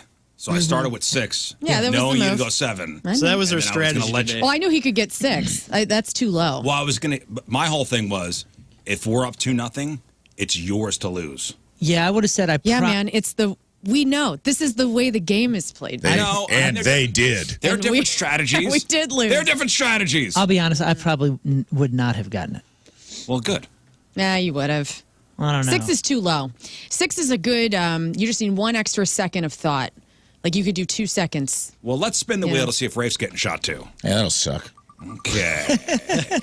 Will Rafe Come get on, Rafe. shot? God dang it. Awesome. Man, Yes. he's with us. He's got, Rafe is getting shot. he got our back, dude. I love it. Thank We'll you. take a break. Dang it. We'll take a break and we'll do it next. It's such a ridiculous thing. It's such a ridiculous thing. You do such a good job hosting, get your ass kicked. Yeah. There's always that in the back of your head. Right. It is. I No, think it's that's a majority of the possibility. time, too. Whoever And I hosts was- gets shot. And knowing in advance, I'd have been like, what are you doing? What are you bidding that high for? Gonna get us killed. That's the reason it waits. All right, 9:04 Thursday, traffic and weather. Emails after the break. Moon coming at you. Traffic brought to you by Worldwide Technology Raceway. The Bommarito that 500 sucks. at WWT Raceway is not just a race, it's a spectacle. Go to WWTRaceway.com now because the first deal is the best deal. We got a crash 44 westbound just before 7th Street. Also, severe delays now, 55 southbound between Union and 255. Average speed 5 miles an hour. Your point forecast, quick but strong storms may move in and out early. Then dangerous levels of heat and humidity. High of 96, heat index 103 to 107. Right now it's 79 at the Point Studio. Ooh, we got shots coming. Ooh. Shots. I almost forgot. Where'd it go? Your There it joy with other people on this show getting Because I'm shot. usually the one getting shot. Yeah. I don't know, man. Yeah. No, yeah. I think it's okay for you to admit you love it. You love seeing your Yes, I co-host do. getting I shot. do. I do. Let's be real. I do. And innocent victims. Yeah. Listen, anytime you're getting shot, it feels like you're always getting shot. No, It I hurts I'm worse always when here. you're the host, I think, because you're like, You didn't do anything to deserve it? you didn't do spent anything more wrong. time prepping than anybody else did. Yeah. Like, I spent some time prepping this, make sure it's good, have some fun with you guys. And yet you're still punished. Here's your reward. No, I'll be honest with you. And I kinda love I it. do enjoy watching you guys get shot. It's not me. If I were the shooter, I would also take joy in shooting you. Why don't you ever shoot anyone? Because that's Moon's job. Oh. Would you like to be the executioner No. today? Why don't you do it today? No. Yeah. He who conveys the sentence must swing the Sword. right? Oh, you listen. You got your own sentences. You did it to yourselves. That's true. We did. You buried yourself. All right, up against the wall. I didn't spin that wheel. Up against the wall. Let's just get this done. Do it, bitch. Very successful, Rafe. Nice job. Can I request my right cheek, I don't think please? you could. I don't think the prisoner could Yes. I take request anything. Hey, Now, any last words? I believe you'll take it under consideration. Oh, beyond consideration. I will take requests. It doesn't okay. mean you will it's- oblige. I mean, that's Well, nice. I mean, listen. I'll say this. I will hear requests. He's got a note for me. Oh, man, you should have put that afterwards because It's the I'm F aiming for word. the sweet spot now, boy. Rafe wrote the F word on a dry erase Who board. wants it first? All right, here we go. 3, 2. Oh, man. Woo. I got this. I got the seam. I got the seam for you. All right, who's next? Oh, yeah. Owie, huh?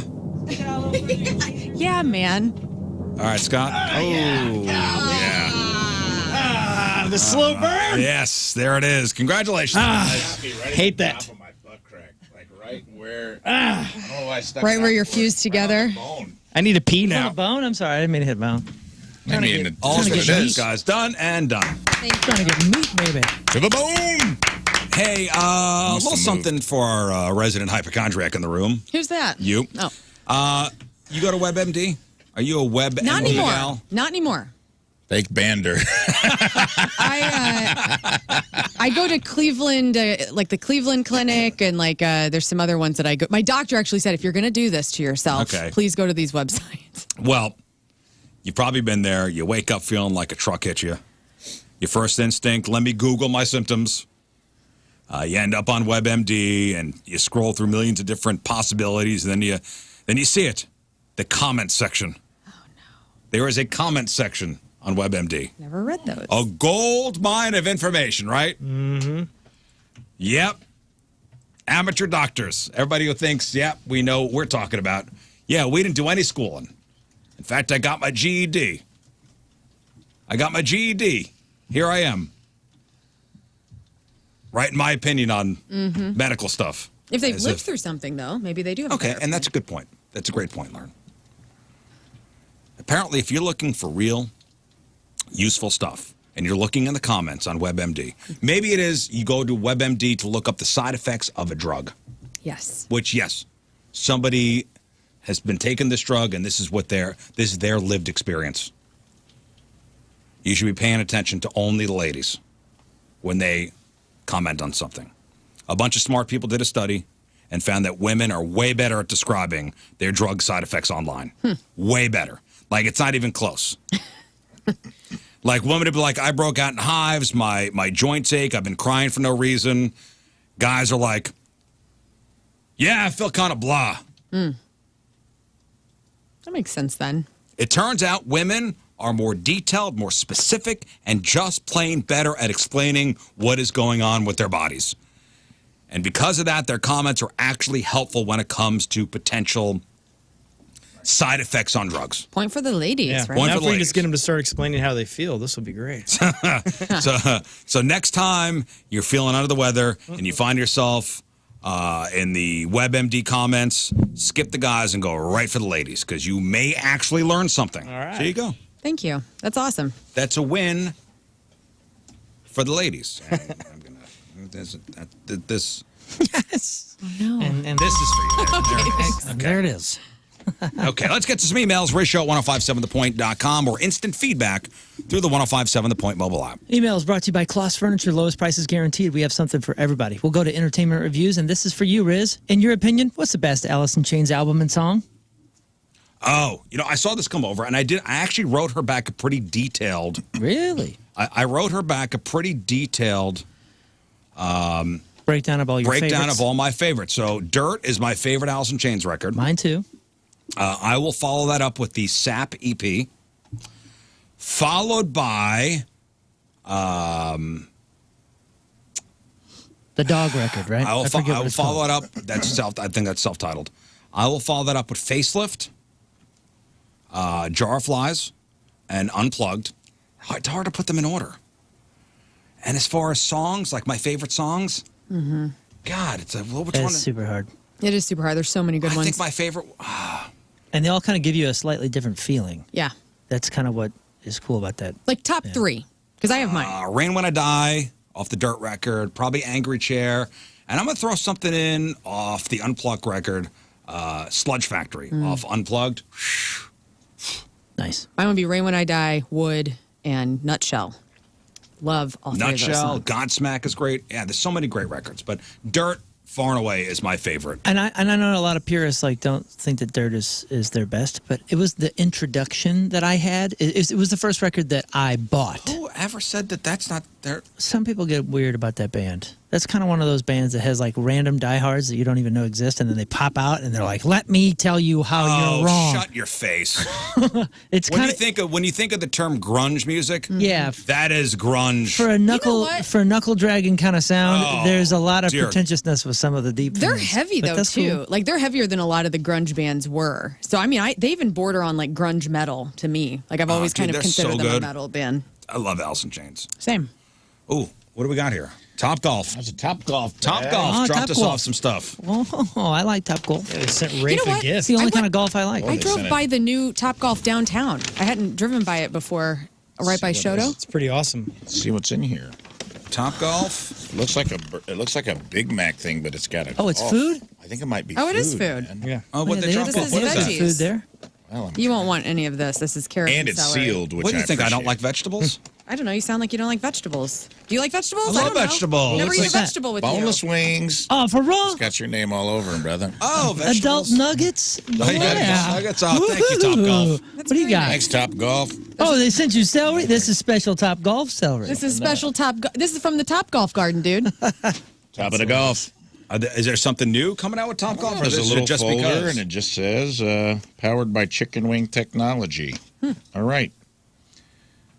They got a new golf club coming out. Boy, that is honestly. Have you taken the kids to Topgolf? Oh yeah, my kids. It's a real treat. My kids love Topgolf. Incredible. I didn't know Topgolf the is great. new downtown location was open. Oh, it's been open for over a year now. Has it? My kids went just a couple weeks ago. I was out of town, and one of the girls may have accidentally let go of the old golf club, and it ended up on the roof. Well, I don't even know how she did that. They're probably prepared for that, though. Yeah. You think there's like 7 of them out there, like kickballs? Yeah. Yeah. I'd like to be the old vacuum cleaner golf cart guy that's sucking up the dude, that'd balls. be a I always dream, man. wanted That'd be that. so I want to fun. do that. I'm sorry, doing what? Sucking up the balls. Yeah. It really hit you right, huh? That's what he's doing. It's a vacuum cart, dude. 922. It drives me. It's like a giant Roomba. Yeah. Yeah. It's a golf Roomba. It's a giant target. Yeah, you used to try to yeah. hit that guy. Yeah. I They don't- have a new like Angry Birds game that's pretty fun. If you're not great at hitting the balls in the hole, like they have an Angry Birds game you could play. I love it, man. That sounds fun. I used to. You talking about at Topgolf? Yeah. I used to work at Sunset Hills Country Club when I was a kid. My first job, worst job ever, and horrible place for me. But the fun thing to do would be to go out on the driving range and try to hit that guy. And that was the job that I actually applied for because I thought, like, what better entry position than to have to go around in that little cage and suck up the balls, right? And they said, no, that's like that's for a veteran. Yeah, that's for that was like a coveted spot. Yeah, well, think about it. You just You had got to to work- drive around. You had to don't work have your way walk. up. I know. It makes sense now, but at the time I was like, I want to be that guy. Next email. And thank you, Topgolf. Yeah, I think That's pretty cool. they're doing one free order of boneless wings per bay on August 5th to launch this new Sure Thing Club.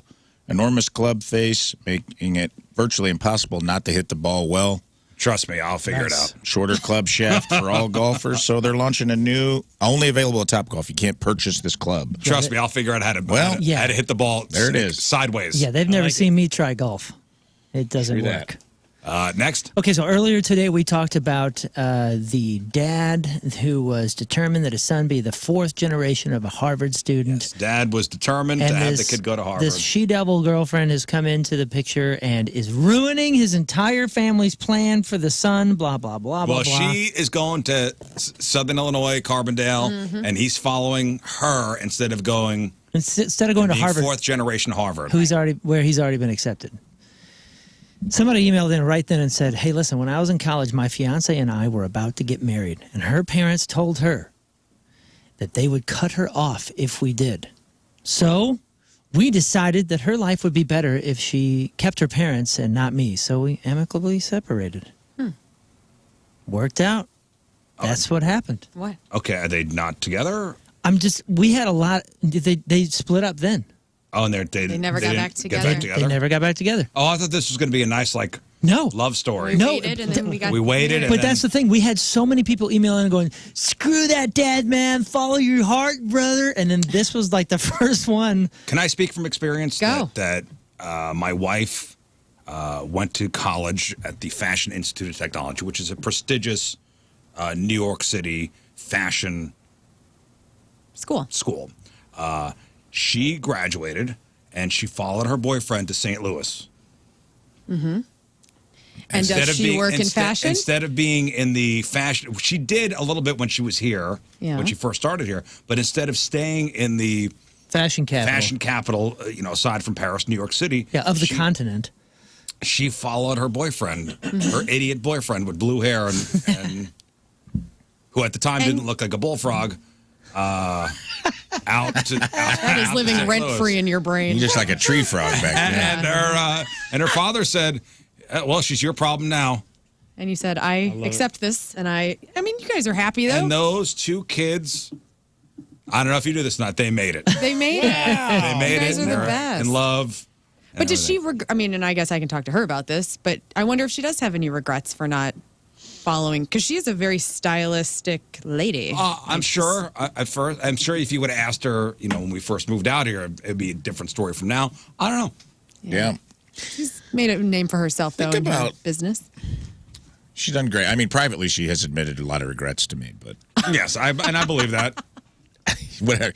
It's your story, buddy. So like, my husband is morphing into an amphibian. How do I stop this bullfrogging? She's like, I thought you had to kiss frogs to find your prince. The more I kiss my prince, the more he looks like a frog, and I do not like it. It'd be weird to be on the receiving end of something like that, you know?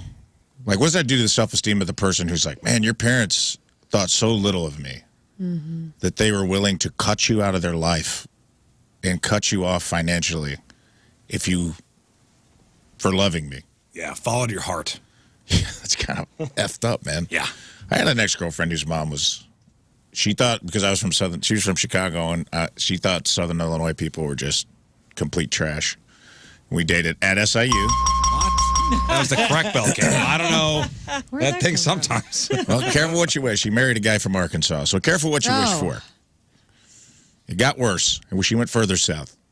But that was like a weird thing, like knowing that her family like literally thought I was just a piece of trash she should break up with. Yeah. Look at me now. Yeah, that's and right. guess what her mom's name was? Don't. Karen. Oh, of course. Of course. All right, one more. One more short one. Short one. Okay. Hey, listen, it's been a year and a half with these two new members, and there's been no baby moon airplane feeding. There has been. For the new members of the show. Yes, there has. I played Baby Moon. I have baby food in my desk. You and I did this. And you did it? Yeah, you and I did this. That's right, because you got some weird ones. Yeah. You got some. Do you want to do it tomorrow? Because I got some baby food. It says, come on now, bring it back. Also, my 42nd birthday is on Friday, the 2nd, that's tomorrow. So I'm not asking for a shout out, but could I have some Red Hot Chili Pepper tickets? Yes. Oh, wait, that was Tuesday. Yeah, I'm a you can day have all of behind them. working nights. Yes, we can give you Chili Peppers tickets. Thank you. All right, thank you for your emails. So you ate the baby food, but Rafe hasn't yet. Yeah. And Scott, I still think that you haven't. I ate it in the office just one day when I was hungry. I don't know how many I have in the drawer. I liked the butternut squash. It was good. True fact, I've never eaten baby food in my entire life. Well, that changes tomorrow. Here we go. I ate That changes spaghetti tomorrow. When I was a baby. All that. All right, 9:28. Thursday, traffic and weather. Moon coming at you. Traffic is brought to you by Worldwide Technology Raceway. The Bomberito 500 at WWT Raceway is not just a race, it's a spectacle. So go to WWTRaceway.com now because the first deal happens to be the best deal. Things have cleared up, so my map says. Your point forecast, quick but strong storms may move in and out early today.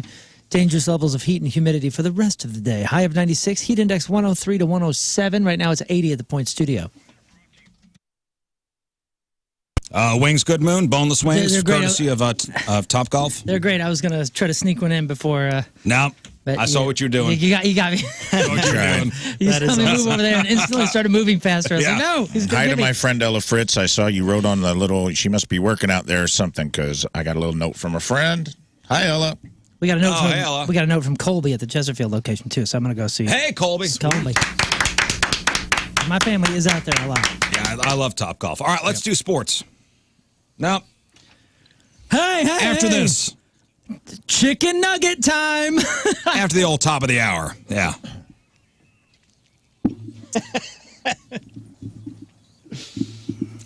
Now sports.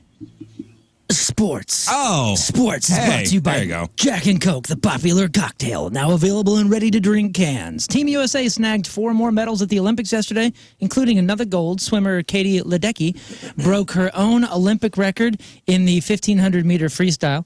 It's a 12th medal of her career and 8th gold. Both tie all-time records for American female swimmers. Katie Ledecky not only won gold again, she also scored a brand new record, and here is the highlight. But now bets! How about that for a first international goal? Her teammates rushed to her. Oh, that's the wrong one. My bad. Here, this is what.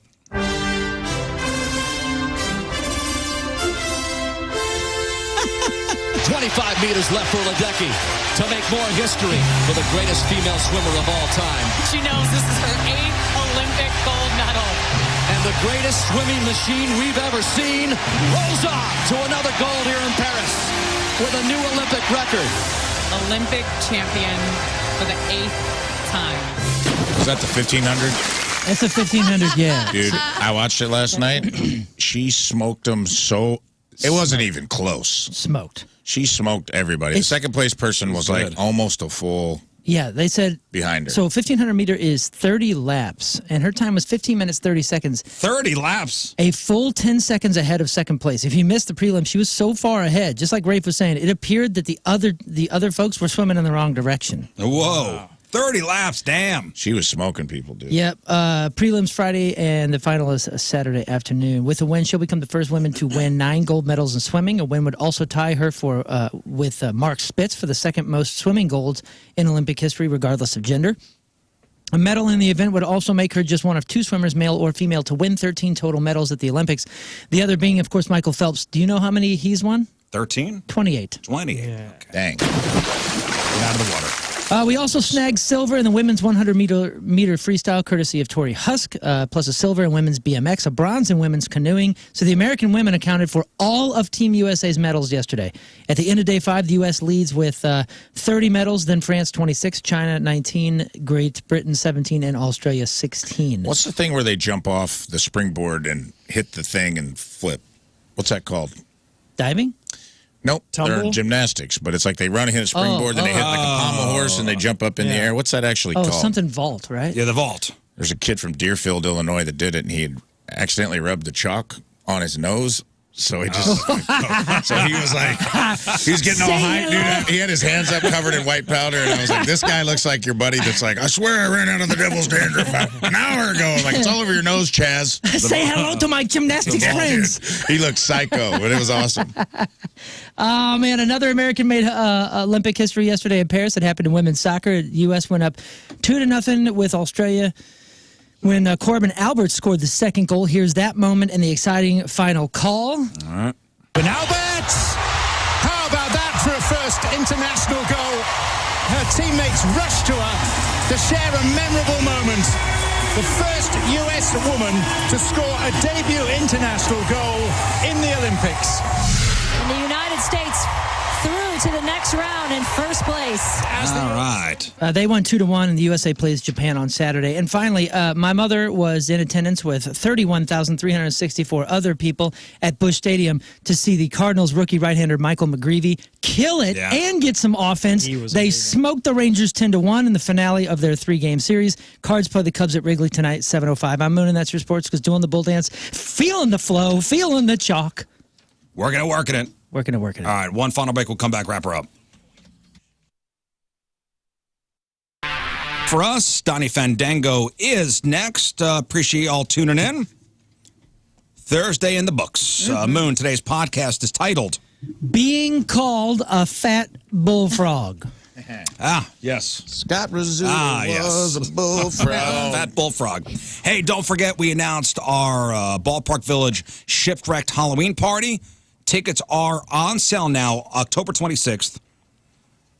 Get in on that pre-sale using code Rizz and get a discount on those all-inclusive tickets. All the details at 1057thepoint.com. Thanks to Johnny Brock's Dungeon Party Warehouse for being the sponsor.